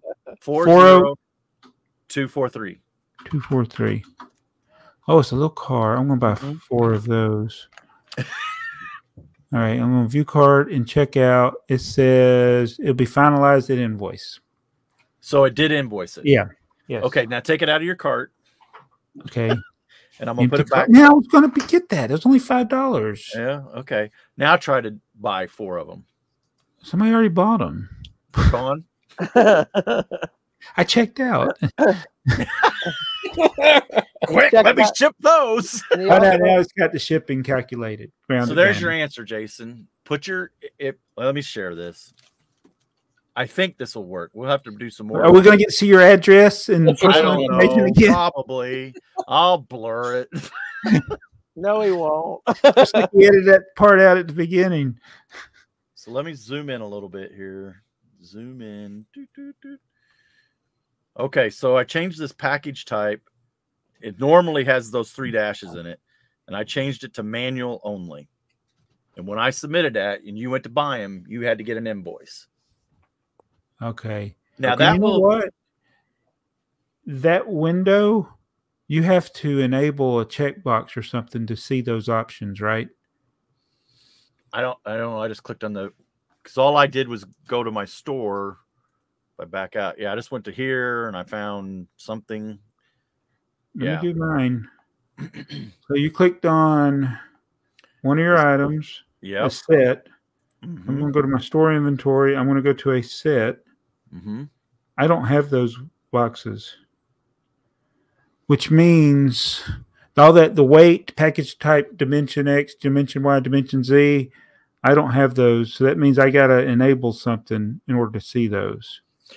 This is the dirty little secret about Bricklink, Jason. There is like an infinite amount of options. Yeah. And if you don't have something turned on, we've run into this several times where Jabbo keeps telling me, no, do this, do this. I can't. I don't understand. What? Oh, I got to turn something on or off or whatever. And then, did you find it, Earl? No, mine doesn't have those options either. But I don't have direct checkout, so it might not be an option for me. Shouldn't. All right, I'm going to go to my store settings. Whoops. Store settings. I need to get into the checkout. Nope, that's not it. Oh, this is inventory settings. It would be inventory. So I got to figure out where that is. I should know this. There's probably somebody out there screaming at us right now. Yeah. It's usually at the bottom, I thought. Yeah, I'm not going to click around too much because I don't know what will end up getting showed on the screen. He doesn't want to spend time editing.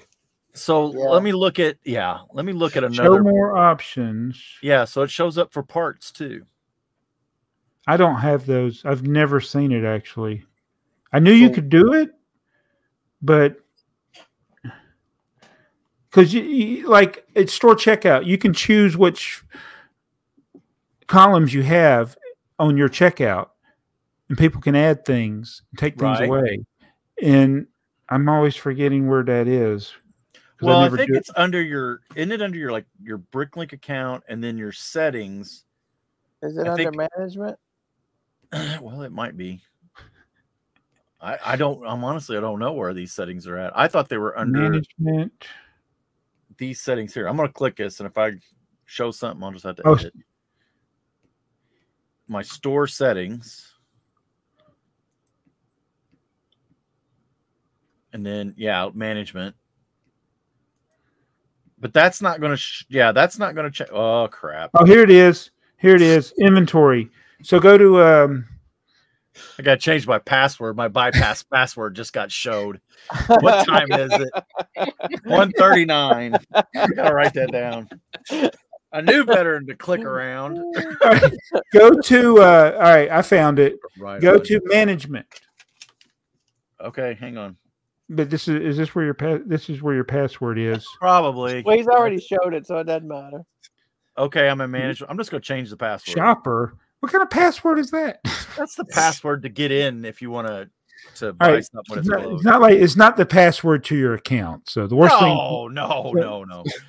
Is this how those guys hacked into Bricklink? Yeah, password, we were watching a podcast by some fools. no, the password to his account is password. Yeah. All right, scroll down. Keep scrolling down. Okay. Oh, you just did another bypass.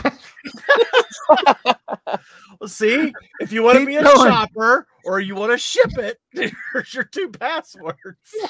And now I said them. So, All right, keep going. okay, sorry. I gotta get some more passwords here. Yeah. Keep going. Store inventory. This is where you want to go. Okay. Management, and then scroll down to store inventory options. You see you got enable my weight and packing dimensions. Yours is checked. And that's what gives you those options. Okay. If it's not checked, you won't see those boxes. Gotcha. Got it. So there's a Bricklink expert that's not would have watched this and would have said, "Oh, that's where it is." But yeah. So turn that on in your management under your inventory, and then change your package type to manual, and then it'll cause it to invoice. But if now people put parts in there, if they buy a set and parts, it's probably going to kick it all out to an invoice. Yeah. All you have to do is have one item in their order. Is the instant checkout in those settings? Yeah, no, you got to have a shipping. That's under the shipping. That's under shipping. Yeah.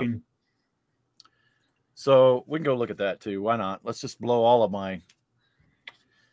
So this is what I don't get. You go to your PayPal account too.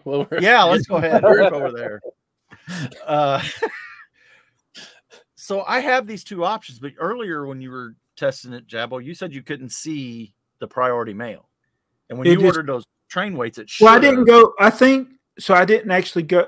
It by default it showed the USPS ground advantage. I think if I had checked out and got to that step, then that's where I could have chose a different thing.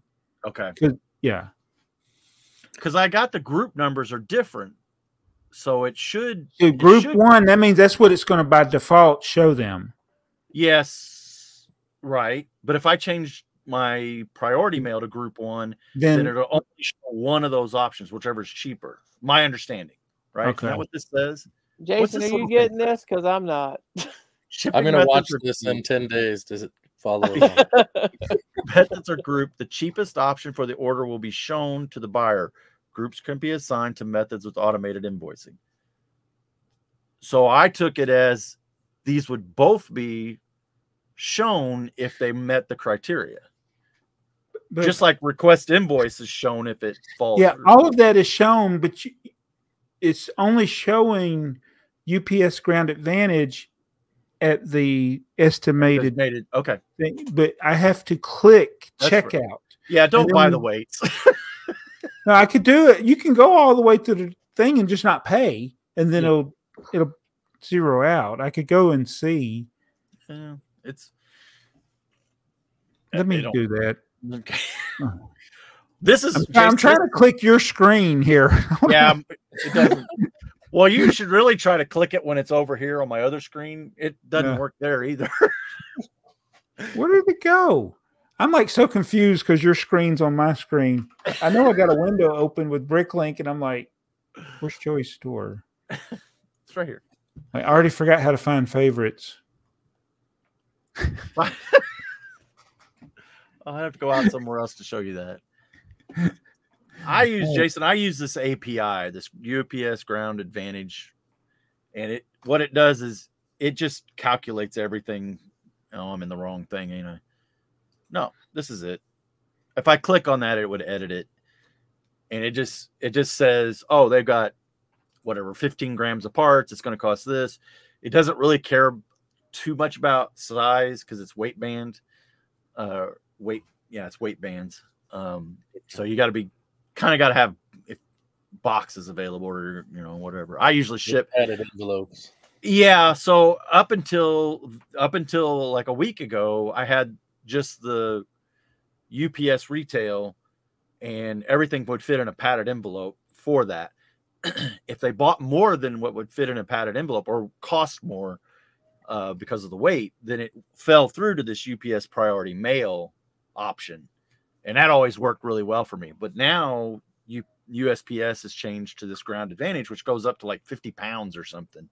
So somebody could buy a bunch of stuff. That's why I got these train weights in the store that Earl and Jabbo have been playing with, just to see what it's going to do with something that's going to be really heavy. And it looks like it's going to give them a ground advantage. Yeah. So it shows me ground advantage. Then I go through shipping address, then payment. And when I'm at shipping, then it gives me the option I could switch it to either priority mail or request for invoice. Perfect. So that's perfect. That's exactly what I wanted. Okay. Because then I have the option, if it's like $15 and the only box I have sitting around is like a priority box, it's like, well, if I'll start a priority box and ship it that way, you know, but yeah, because sometimes that ground advantage will go over the price of the priority. It just depends on how big it is. So yeah, I think I need to change mine to ground advantage. I think I still got first class in priority. So because sometimes I wonder I've had people order small orders and they'll choose priority mail, and I'm like, why are you doing this? You could have shipped it for $4. Well, and that's exactly what's happened to me. And I think I don't know this. I'm just making an assumption that I've lost orders because they've ordered enough to kick it out of just first class mail, basically. Oh. And it goes, the only other option I had was priority mail or request an invoice. And probably there's like, I don't want to deal with either one of those because priority was going to be too expensive. But I'm kind of happy with the ground advantage now because it feels like they're going to get a price up to like 50 pounds or something like that. They're going to get a price, and if they don't like it, okay, I don't like it, and move on. And you didn't set anything. It's using the API. It's using the API. Let me click on it. It bases it on where they live too. Yes. So here's all automated. I go down here. I got domestic courier API. Okay. And then somewhere, if you click this, you can read the USPS. There's a table in there somewhere. It'll tell you what the weight bands are and the pricing for each. Okay. Do you have anything to take into account the weight of the package? That's what the API does. When it goes, Bricklink does the order, it goes in there and calculates what all the parts weigh. So if it says, oh, it's 2 pounds worth of parts, right? Then it just sends that to the API. Then the API ships it back saying 2 pounds is going to cost $5. No, but if you ship 2 pounds of parts, it's going to cost more than package is going to weigh more than 2 pounds. Okay, so what I do is down here, I have these two things plugged in. You add a percentage. Okay. Yeah, so weight margin and a dimension margin. So okay, that is just it's 3%. I didn't do a percentage. That's interesting. Okay, but that's most of 95% of my orders can ship in a bubble mailer, and I just add 2 ounces. I think 1 or 2 ounces. Right, and that covers the weight of the bubble mailer. And I'd say 90% of my orders too they're being charged less than what it actually costs me to ship it. If you get your instant checkout, do you throw your package on the scale before you print the label just to double check it? Oh, yeah. So that's the other part of this, right? So when you go to print the label, you're in ShipStation, right? So it doesn't know all this. It doesn't know all this. So yeah, that's a double check. Because like if I throw it on the scale and it says it's 3 ounces and this all came up with like 2.5 ounces, then it's like, well, I know the post office will balk at that and have to ship it at 3 ounces. But because I have these percentages in there, the thing usually says, oh, it's whatever 2 ounces and it weighs 1.5 ounces or something. I usually always come up on the correct side of it for me.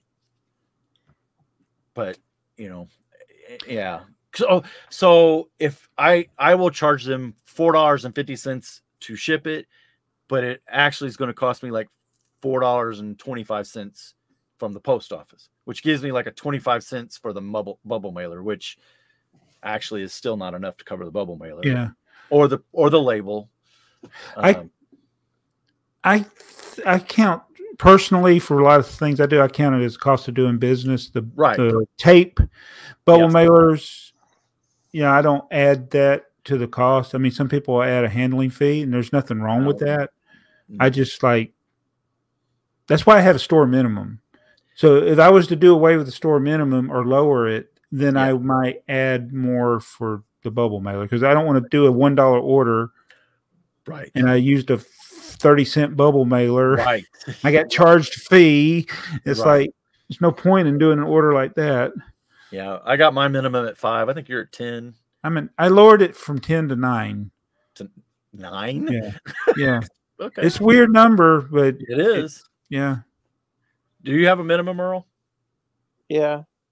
Okay. I think it's 5. Is it? Yeah. Put a minimum in, Jason.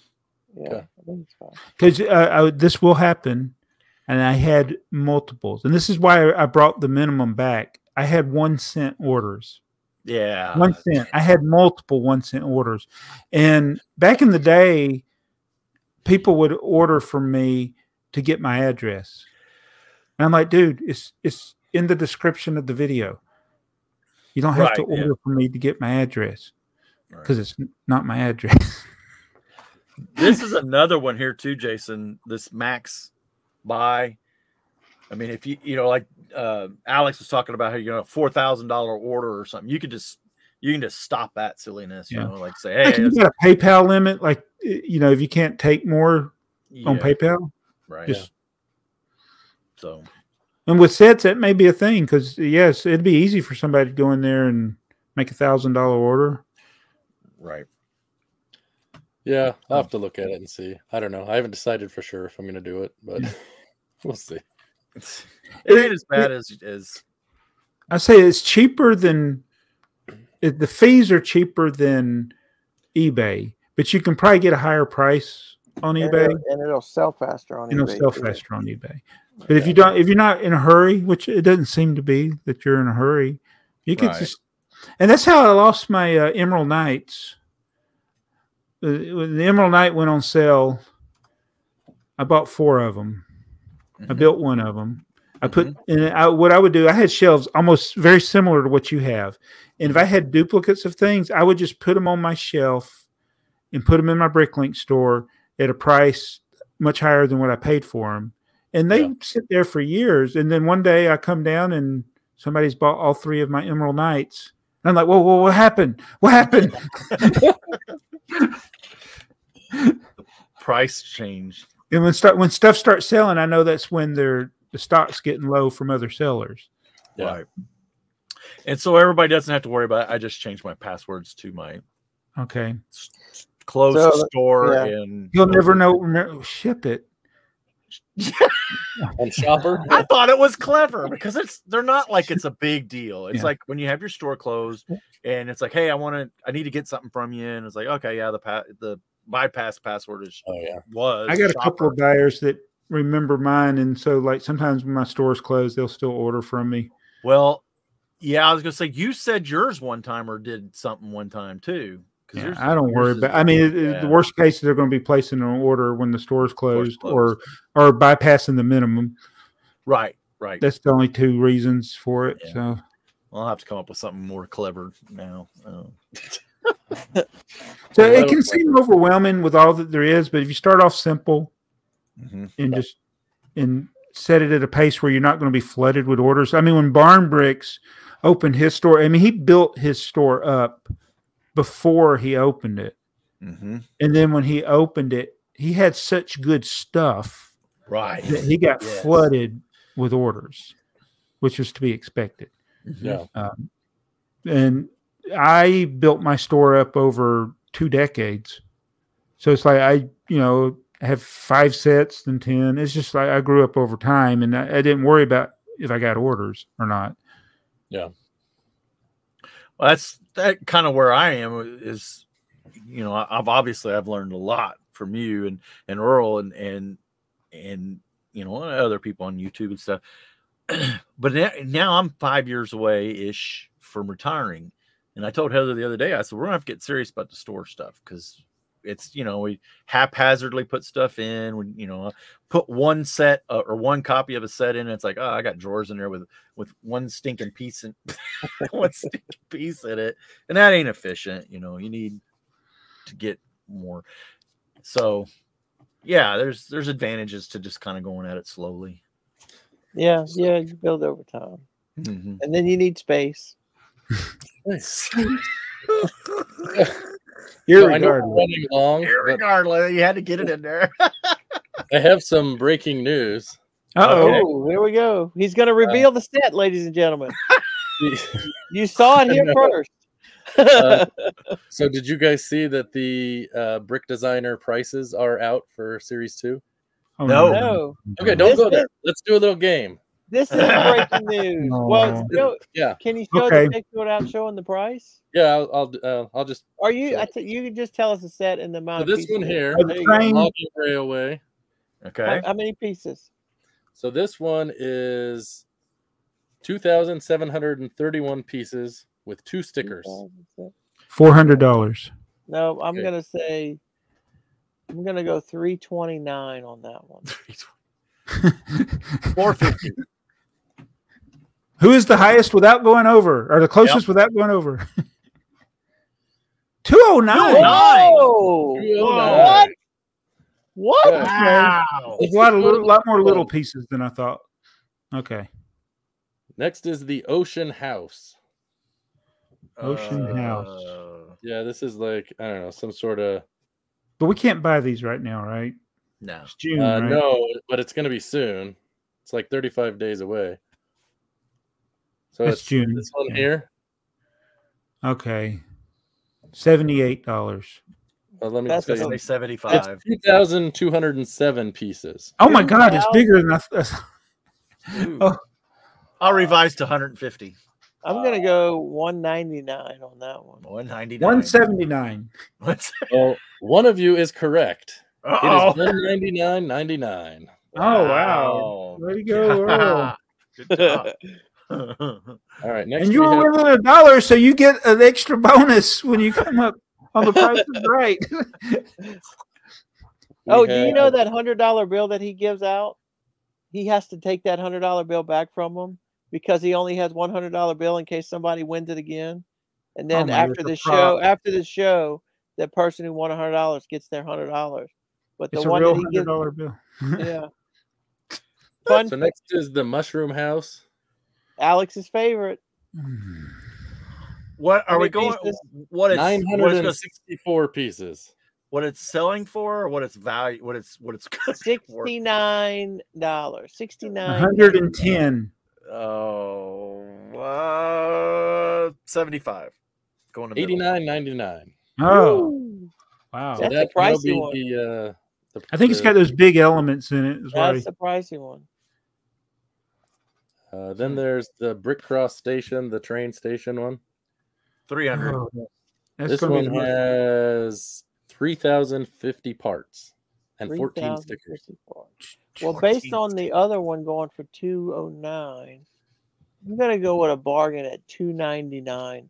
Oh, that's what I was gonna say. $299.99. What did you say? You gonna go $1 there, Joey? Yeah, I'd win. $270. Joey wins because he was the closest without going over. Oh no! That means Jabo's going to buy more than one. No, buy both train sets. That's the only two that I am going to buy. Last one is the Ominous Isle. How many pieces? Is that a pirate set? 2,809 pieces. It does appear to have pirate people in it. Let's see. $279. $249.99. That was going to be. I came off my first guess. That was my first guess. Oh, what did you say? Going low. I said $279. And I said $249.99. 49. $239.99. Woo! We got some. Joey won again. Yeah, we got some bargains, folks. They must have realized how slow they sold the first time, so they lowered. I wonder. Yeah. Yeah. Wow. Interesting.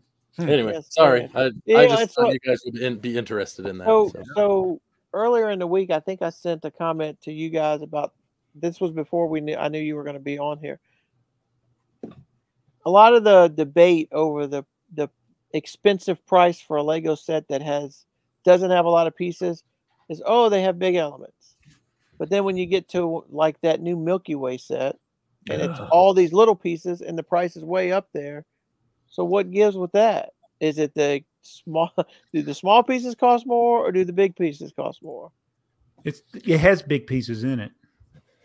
It has it's got the 16 by 16. Yeah. Yeah. Okay. Yeah. But does that drive the price up though? That's I what mean, it's like a ton of big pieces. I can't keep those in my store. Yeah. Well, that's because you got people like Alex buying them from micro cities. So I bought.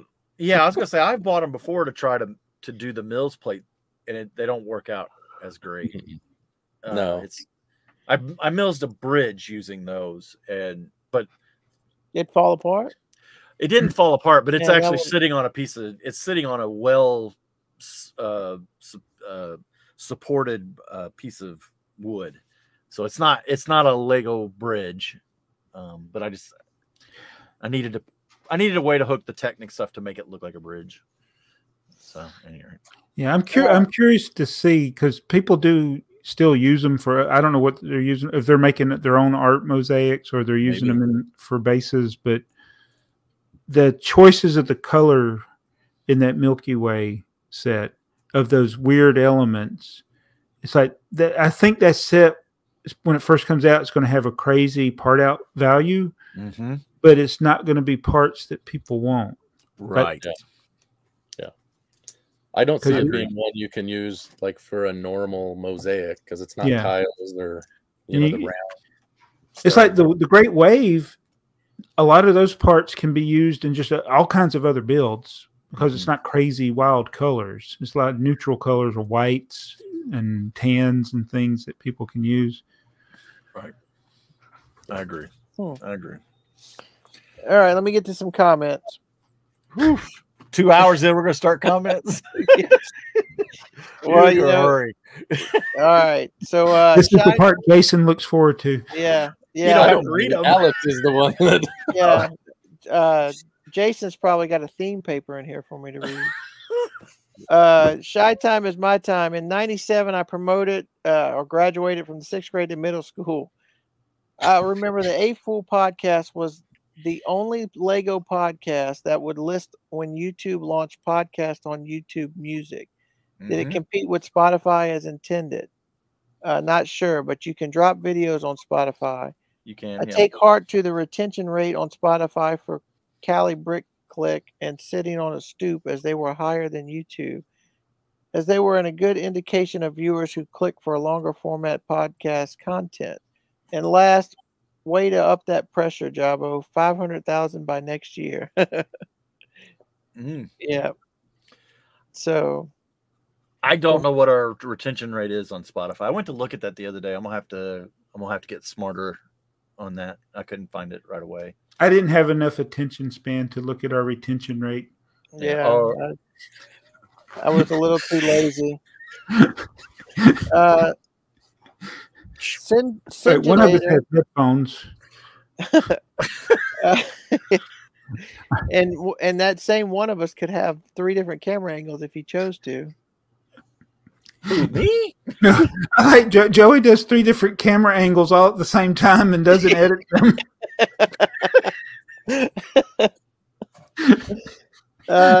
Singenator, Joey really could be a stand-up comedian someday. This stuff makes my week much better. Yeah, I don't know.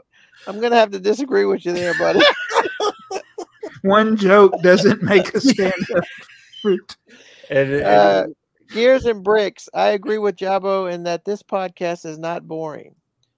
Thank you.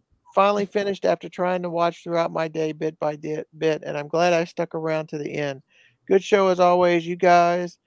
I look forward eagerly to the final 2-digit episode. The final 2-digit episode in 2 weeks. Well, you got a good one tonight. Oof. Yeah. I know you'll be reading this on number 99, so congrats on being close to triple digits. So how many shirts is Jabo going to wear at the same time? How many disconnections will Earl experience? Will Joey finally build the world's smallest tipper truck? No, Jabbo. No, Actually, Jabbo's some got of me those beat. mails Yeah. So, you know what you could do on like day 200, you could put all 200 shirts on and just rip them off one by one. You'd be like Joey on Friends when he wore everything. Yeah. Gears and Bricks. He's got an hour and 31-minute timestamp. Best laugh I got after an arduous day. Thank you, Earl. I think I might have awakened my family. I laughed so hard. I wonder what that was. Yeah. I don't know. I wonder what that was. Jason, you'll have to look that one up. All right. We'll give it. Why doesn't we give our guests homework? What is that about? Nian Steinchen. I'm sorry I butchered your name. Thumbs up, you guys. Thank you, sir. JW Bowl, the 1x5 plate still throws me off when I get one in a Lego set. Makes me think a Mega Bloks piece got mixed in by mistake. Yeah. I mix those up when I'm sorting. I get them mixed up with the 1x6s. Yeah, it's easy to do. Yeah. Mayo says this time I'm editing my script for. What's the script? Tell me this, Mayo. I must know. For his group presentation. Lego isn't a noun, but it is plural for an adjective. Which reminds me, we skipped over the survey. The polls? Like you just quit them or what? No, we do them every once in a while. Just forget There's a poll out there. We sent Earl text the last two saying remind him. That's how we did it. When we did one, I think it's in the notes. We just didn't post. Like Joey just didn't post it. Yeah, that's like Seinfeld. You can take the reservation, but you got to hold the reservation. You can make a poll, but you got to post the poll. Anyone can make a poll. So the last one the last one is Lego a noun. I scheduled it. And then you didn't post it. No, I scheduled it. It's there, but it's scheduled for May 10th for some reason. I was about to say.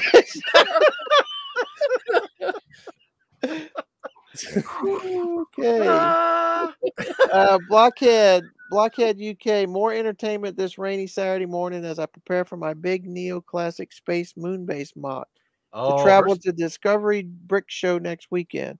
I got thrown in the boxes during a quick pack-up from a few weeks ago when it was on display as a collab with my lug at the UK's National Space Center, an awesome venue where you're surrounded by rockets and old Soyuz capsule hanging from the ceiling. As I was in a hurry back then, a few bits need a little TLC and repair. So I guess she just threw it in the box to get out of there. Yeah, I've been following. Yeah, she had some pictures of it. Yeah. It's always nice to know that there's people that are talented that watch this show. Yeah, gives us hope. And then there's me. Well, that's why you're you're joining us. Thai novel. I'm sure there's an acronym in there that I'm missing. Thanks, at Mardi Gras Man, for the beignet tip. Thank you for pronouncing New Orleans for the rest of the world. The question is, why do people outside of New Orleans think it's pronounced Nolans by the locals? Don't know. I don't know. Pasta Jensen, he's got a timestamp. The classics are back. This time I watched and listened to it while checking the content of my recent 7740. Normally I build something. So this time he was inventory in a set. Yeah. A train, yes. Yeah. Chris Cummings at the 2333 timestamp. I was looking around on Macquarie for Star Trek collectibles, and I couldn't believe how much of that stuff I bought back then. I think the only thing that keeps me from wanting to get every Lego Star Wars set from the past 3 years are the mocks that include theoretical Lego box art. The Clone War sets burnt me out, so by the time the Rebel sets were on the shelf, I didn't even want any of them. Although I did eventually, on clearance, purchase the Ghost in the set with Thrawn in it. Glad I did. Yeah, that's... Yeah, so speaking of Star Trek, does Alex know I have Star Trek trains? Oh. Does he know those exist? He will now. He probably doesn't care. It's like, they make trains for Star Trek, but they can't make Lego sets. They just... Yeah. Yeah, and that's the one that keeps on giving to you, right? About every about every 2 to 3 months, one pops up. Yeah, it's been how many? 8 years? I don't know. It's been a long time. Wow. It's a subscription. You never know when it's going to end. Oh, okay. Or will it? Yeah. I bet it'll end when they start putting Discovery trains in there for you. I wonder if anybody. It is the classic TV series Star Trek train. Oh, okay. They can't put Next Generation in. Okay. I wonder if somebody signs up for it and they send one out, and when they get to month 2, they look at yours and like, I don't think we sent this guy one. Oh, don't worry. Even if we have, just send him one. That way we can make 2. I have to wonder, like, am I the only one? Still, there can't be many people getting these, and you never see them go up for sale. Right. So, Jason, that guy, the other guy from Jason Bricks and 5, he says the Dark Trooper helmet is by far the worst helmet with the studs on top. I went to the original location of the Cafe du Monde. And I didn't wait, but actually the Riverwalk location was actually the first one I went to. Yes, Earl. So you graduated in '94. All out of bubblegum quote is from where they live. That's right. Who said it? Who said it? There you go. That's wrestling, Joey, in case you were wrestling. Is he the one that did that movie? Wait, wasn't Roddy Piper in an alien movie? That's the one. Yeah, there you go. What talking about. Yeah. Okay, that was the movie. Okay. Yeah. I didn't know if it was just. Okay, sorry. We're talking about a guy in a movie. Is that a guy that was in the movie? No. But you didn't. Did you say what kind of movie it was? Yeah, he didn't ask me that. Yeah. It was aliens, wasn't it? No, it's called They Live. It was like robots that were from outer space that were taking over the Earth or something. Yeah.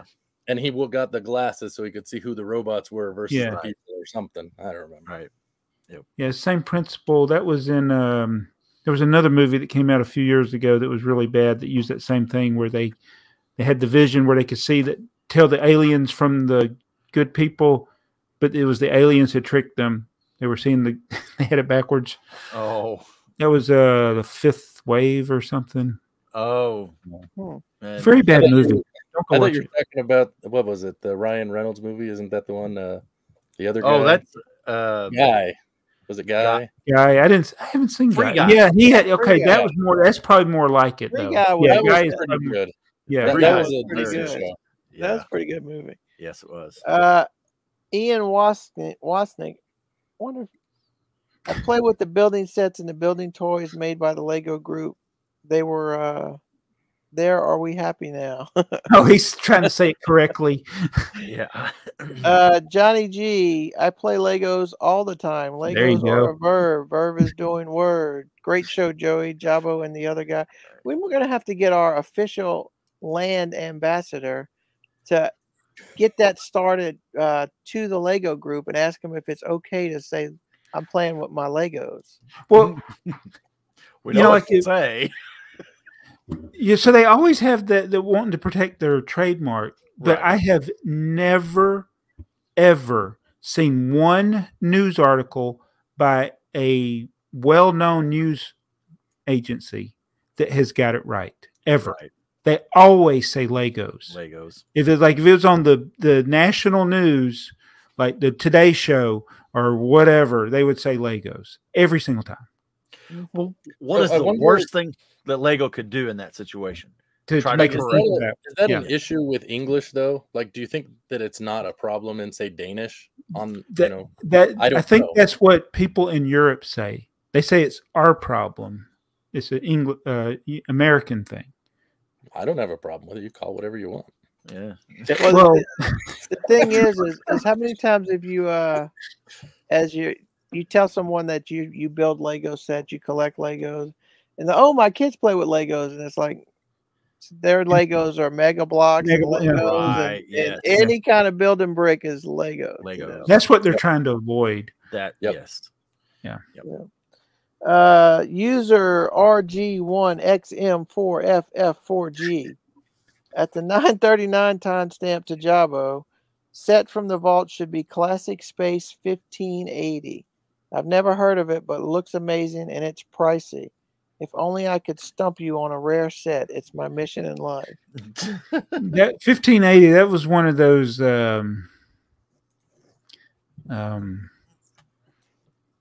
Joey's looking it up.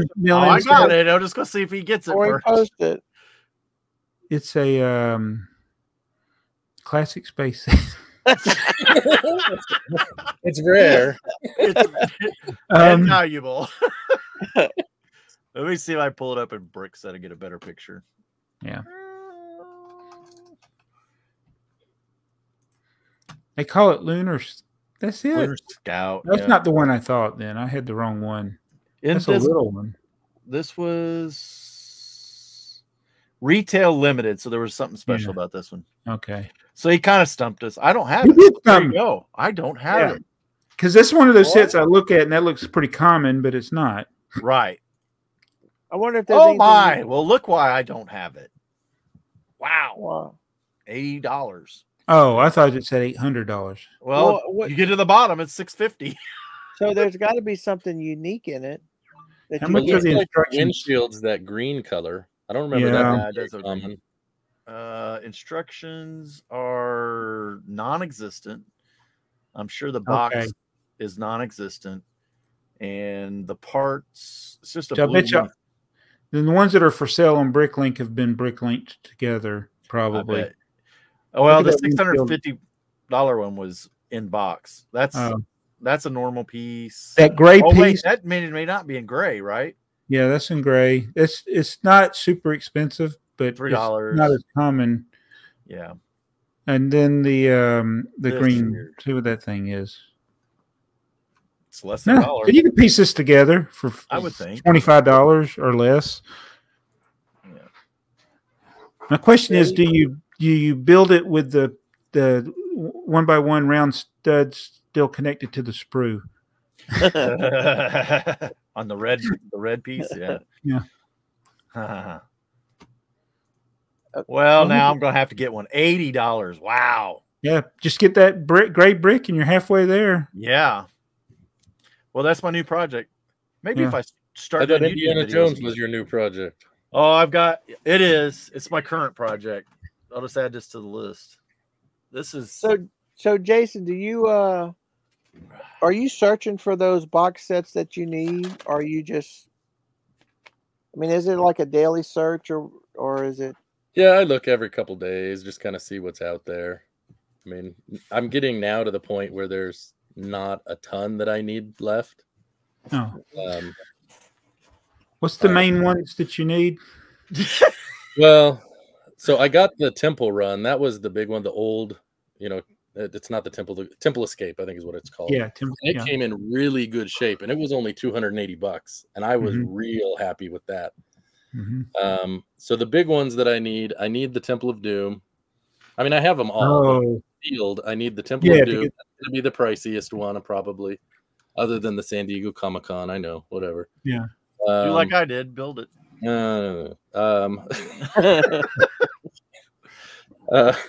Let's see. The fighter planes is fairly expensive for what it is, honestly. And the Treasure Escape, the one with the truck and the car and Indy on the horse, that one is actually quite pricey, and that's one of the ones I really would like to get. Oh wow! But that one, you're hard pressed to find it for under $300, and I'm like, it's not worth that. But anyway, it will be when it's the last one you need. Well, it'll be worth $300 when 10 years from now it's 1,000. Yeah, right. Like, oh, I should have bought it when it was 300. Yeah. I know everyone thought Cloud City was expensive when it was like $500 now. Yeah. Hey, I just found the 15. Sorry, Earl. I just found the 1580 instructions on eBay. Oh. $216. Oh my! Are you offering. kidding? Can you make an offer of $20? Oh, I probably could. Yeah, it does. It says make an So, offer. I had an item. A seller made an offer, and then nobody accepted it. Like watchers or people that looked at them, they can send in it. I sent them an offer that was $1 less, and it immediately got rejected. Mm-hmm. And then I got this little pop-up window from eBay, like a survey from eBay. Tell us about your experience. And I'm like, 1 star. I'm like, why do they make an offer and it gets instantly rejected? Yeah, because there's like a low ball. They said a low ball, but I'm like, why it was 50. They had offered me 57. I countered with 56 and they rejected it immediately. And I was like, yeah, this is a terrible experience. Don't even have this feature. This is the way it's going to be. Right. So Joey, I did make an offer on one of those San Diego Comic-Con sets. Did you? Someone's had one up for a long time, and they want like, I don't know, just under $1,000, like $980 or something. It's opened, not the poly bag, but the other parts all put together, and the stickers are placed on it. And I offered them $500, and they said no. I'm like, and even that took me a long time to decide, do I want to hit the button or a box? Right. That's really all this box and instructions. 500 I would think that's probably fair, but no, evidently it's not. still a bit. Well, they just want it all. I know. So I just laugh because it's been up there for probably 9 months. Right. Yeah, just every month send him that same offer. You ready yet? 500? Well, I think it auto because it came back right away. So Yeah. they must have, I don't know, whatever their threshold is. Yeah, I thought about messaging him, like, what's your low ball? Just tell me the truth and we can get this out of the way. Right. Just $1,000.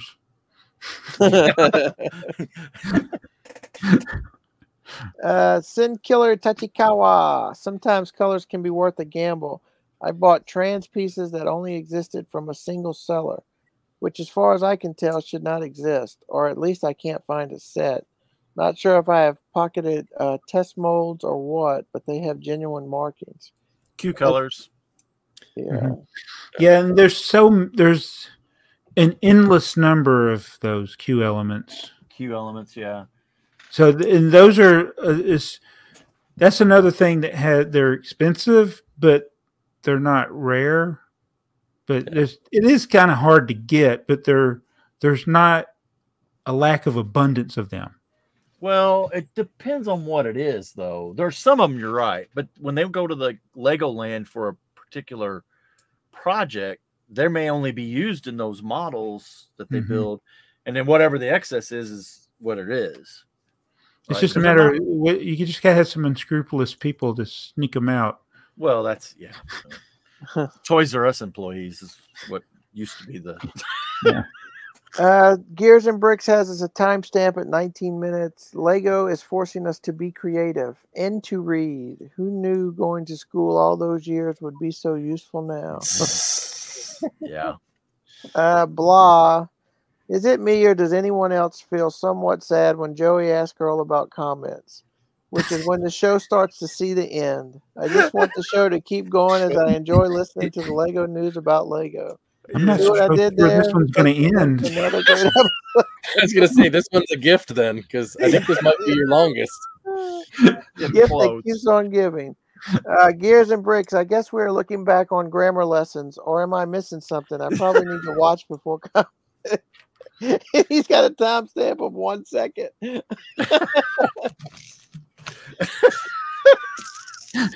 All right, since we have Jason on the show, let's see where Jason lands in the view count. There we go. Let's see. Videos. Jason's hats. That's what we'll name this episode, Jason's hats. Man of many hats. Yes. And that's your homework, folks. If you made it this far, leave us a comment. How many hats has Jason worn tonight? Today, this morning, I know. Whichever time you're right. I don't even think Joey. I don't even think Jason knows. Oh, Jason he does because he's got a pile. Well, do you know what most of them are? Did you catch that? Sports ball. Oh yeah. Oh, They're Seattle Supersonics. Oh, I know Wow. somebody who was a great big Sean Kemp fan. What was that guy? Jack Sigma. I got my Gary Payton hat. I was about to say the glove. Sean Payton in the glove. Yep. Okay, so I think our bracket finale is we're gonna have to start talking about sweet tarts again because it's stuck on 169. Jason, I got a Seattle Supersonics question for you. Sure. When did you start watching them or following them? 1990. Okay. What? I have an early 80s. I think it's 1983. What's your question? The Hawks were playing them, and it was out west, and it was a 4 overtime game. I would only been 7 at the time. Yeah, so. you were. I was only like 14 or 15, but I remember staying up listening to it on the radio. So, I don't think we have much movement at the top. No. Alex is still 4. Brian's still 3. Is Alex still 134? Yes. Yes. Where is Jason? I was at 54. Am I still there? 54. Yeah. Yeah. So we need some help to regenerate our old episodes. I wonder if so what are they available on? Are they still available on? You still put them up on was it Apple or? Yeah, there's the audio version is still on Spotify, which means they're on Apple and all the things or most of the things. I think Shai kind of talked about it there at the very beginning. We got invited to do this podcast before podcasts on YouTube where it was actually a thing. Before they even announced it, we were already on it. So he's right. We were there at the very beginning. We were one. Oh, that's why we were getting the crazy views. Well, probably, but they literally classified us as a food podcast. Yeah. So they categorized this wrong, incorrectly, and I don't know how they do all that. I don't know what the algorithm. I don't know what the AI is telling it in the background. And you may be right, Jabba, when you said it. Instead of AFoOL, they thought it was a food. Literally a food. Well, because we were not talking about food. No, and so, we were not.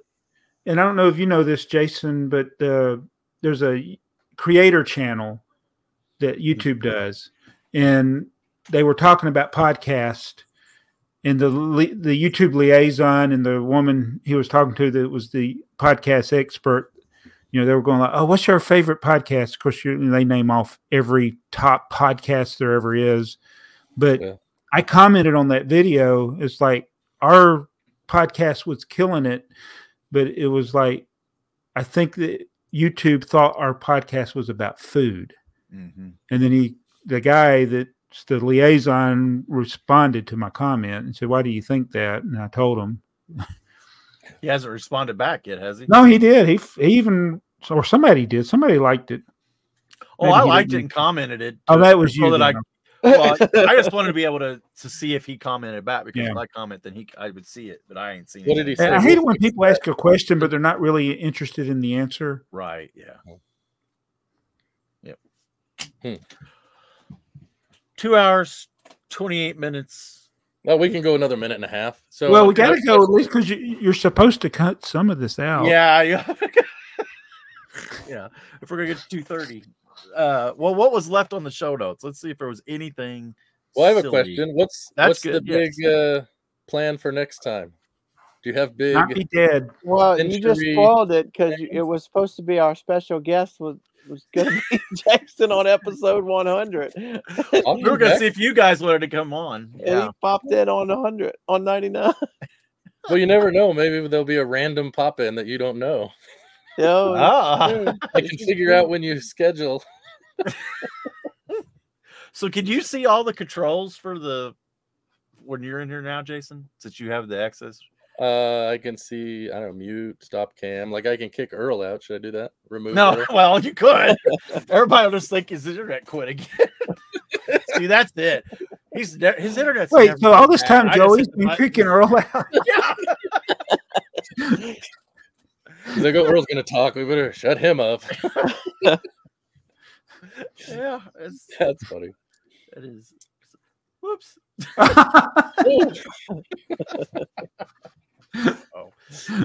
Oh my goodness. Yeah. No, I've seen it. I've told my wife. I'm like, I think they're filming right now a couple times. I'm like, should I pop in? But I never have. Cause... Yeah, we can ignore you at the bottom. It's no problem. Well, that's what I was thinking too. I'm like, oh. Actually, I could come in and remove Earl and leave. Yeah. Probably. We would never know the difference. I mean, was it last week? I didn't have my Computer plugged in. Yeah. Because you haven't had that problem for a while, and then no, he's been solid. Well, I got a Windows update like 30 minutes before we were getting ready to go live or go on, and I was like, oh no, because it was, and I know how those are Windows updates when they get hung. If you don't, so I did, and it was like, it was good. We were all right.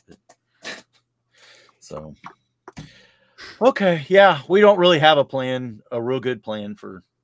No, we tossed it around, and we're so good at remembering what we talked about and planning stuff that we forgot what we thought about planning. Jabba couldn't remember when we were talking about the movie, so. Hey, you remember we were talking about a movie a minute ago, right? Wasn't he in a movie? You mean the one we're talking about? I think you realized I don't listen. If you go back and watch, I don't recommend it, but when I used to do the BrickTsar answer thingy with my son, if you watch enough of them, you can tell sometimes I'm not listening to what he says. Yeah. And he'll look at me like, he recognized that you weren't listening to me. Yeah. Which was really funny because you every time he was on there, you would be like, "You don't watch my videos." Oh, I have a request for you, Jabbo. Okay. I don't want to do it on the podcast, but I want to give you my phone number. You got to just hear me out. I want to give you my phone number, and I want you to put me as a contact in your phone. Like, we'll exchange numbers, but I want you to put me listed as someone. Like as my name. So when I call, it'll say someone is calling Joseph Olson. Oh. I told my wife that's my new goal in life. Okay. She laughed. She's like, that's stupid. I'm like, I know, it's awesome. That would be funny. And then you can call him in the middle of a video. I could do that for a video. Like, someone's calling Joseph Olson. No. I need to figure out how to get the ringtone on there. And again, I got to watch the 30-minute tutorial how to put a ringtone. That's an Apple thing, isn't it? Yeah, it's hard to get. That was the other part. You had to put that as my ringtone. Okay. Yeah, because they want everything. They want everything to go through the Apple Store, the Apple iTunes, or whatever. Well, it used to that it like an MP3. I thought because I thought I'd done this on my wife's phone. Yeah. It's MP3 is the format or whatever that most people use, but Apple uses something else. But if you just change the 3-letter extension from MP3 to something else, the phone will go, "Oh, it's a ringtone, no problem." Yeah, but I don't know if that's true anymore. Out of sound clips and stuff, but it's I don't know because I have old ringtones that keep carrying over when I've changed a few phones, but I can't put new ringtones on. That's Steve Jobs. What a guy. Yeah. Are we done yet? Oh, that's Jason's line. Jason's line. Are you done? We're done. We're officially done. All right. Well, it's been a great episode. I have no idea what we talked about. I wasn't listening. You say it all over again. But we want to thank Jason for joining us for this special last ever 2-digit episode of the AFoOL podcast. We'll keep on doing this. Keep leaving those comments below so we can keep responding to them and give Earl something to stumble through as I stumble through the end of these things always. And if you think you liked the video, please do. If you didn't like it, you're going to need a lot more hats. And I got tickets for you to go see the Seattle Supersonics playing in Seattle because they're not there anymore. We'll see you. Yeah. See ya.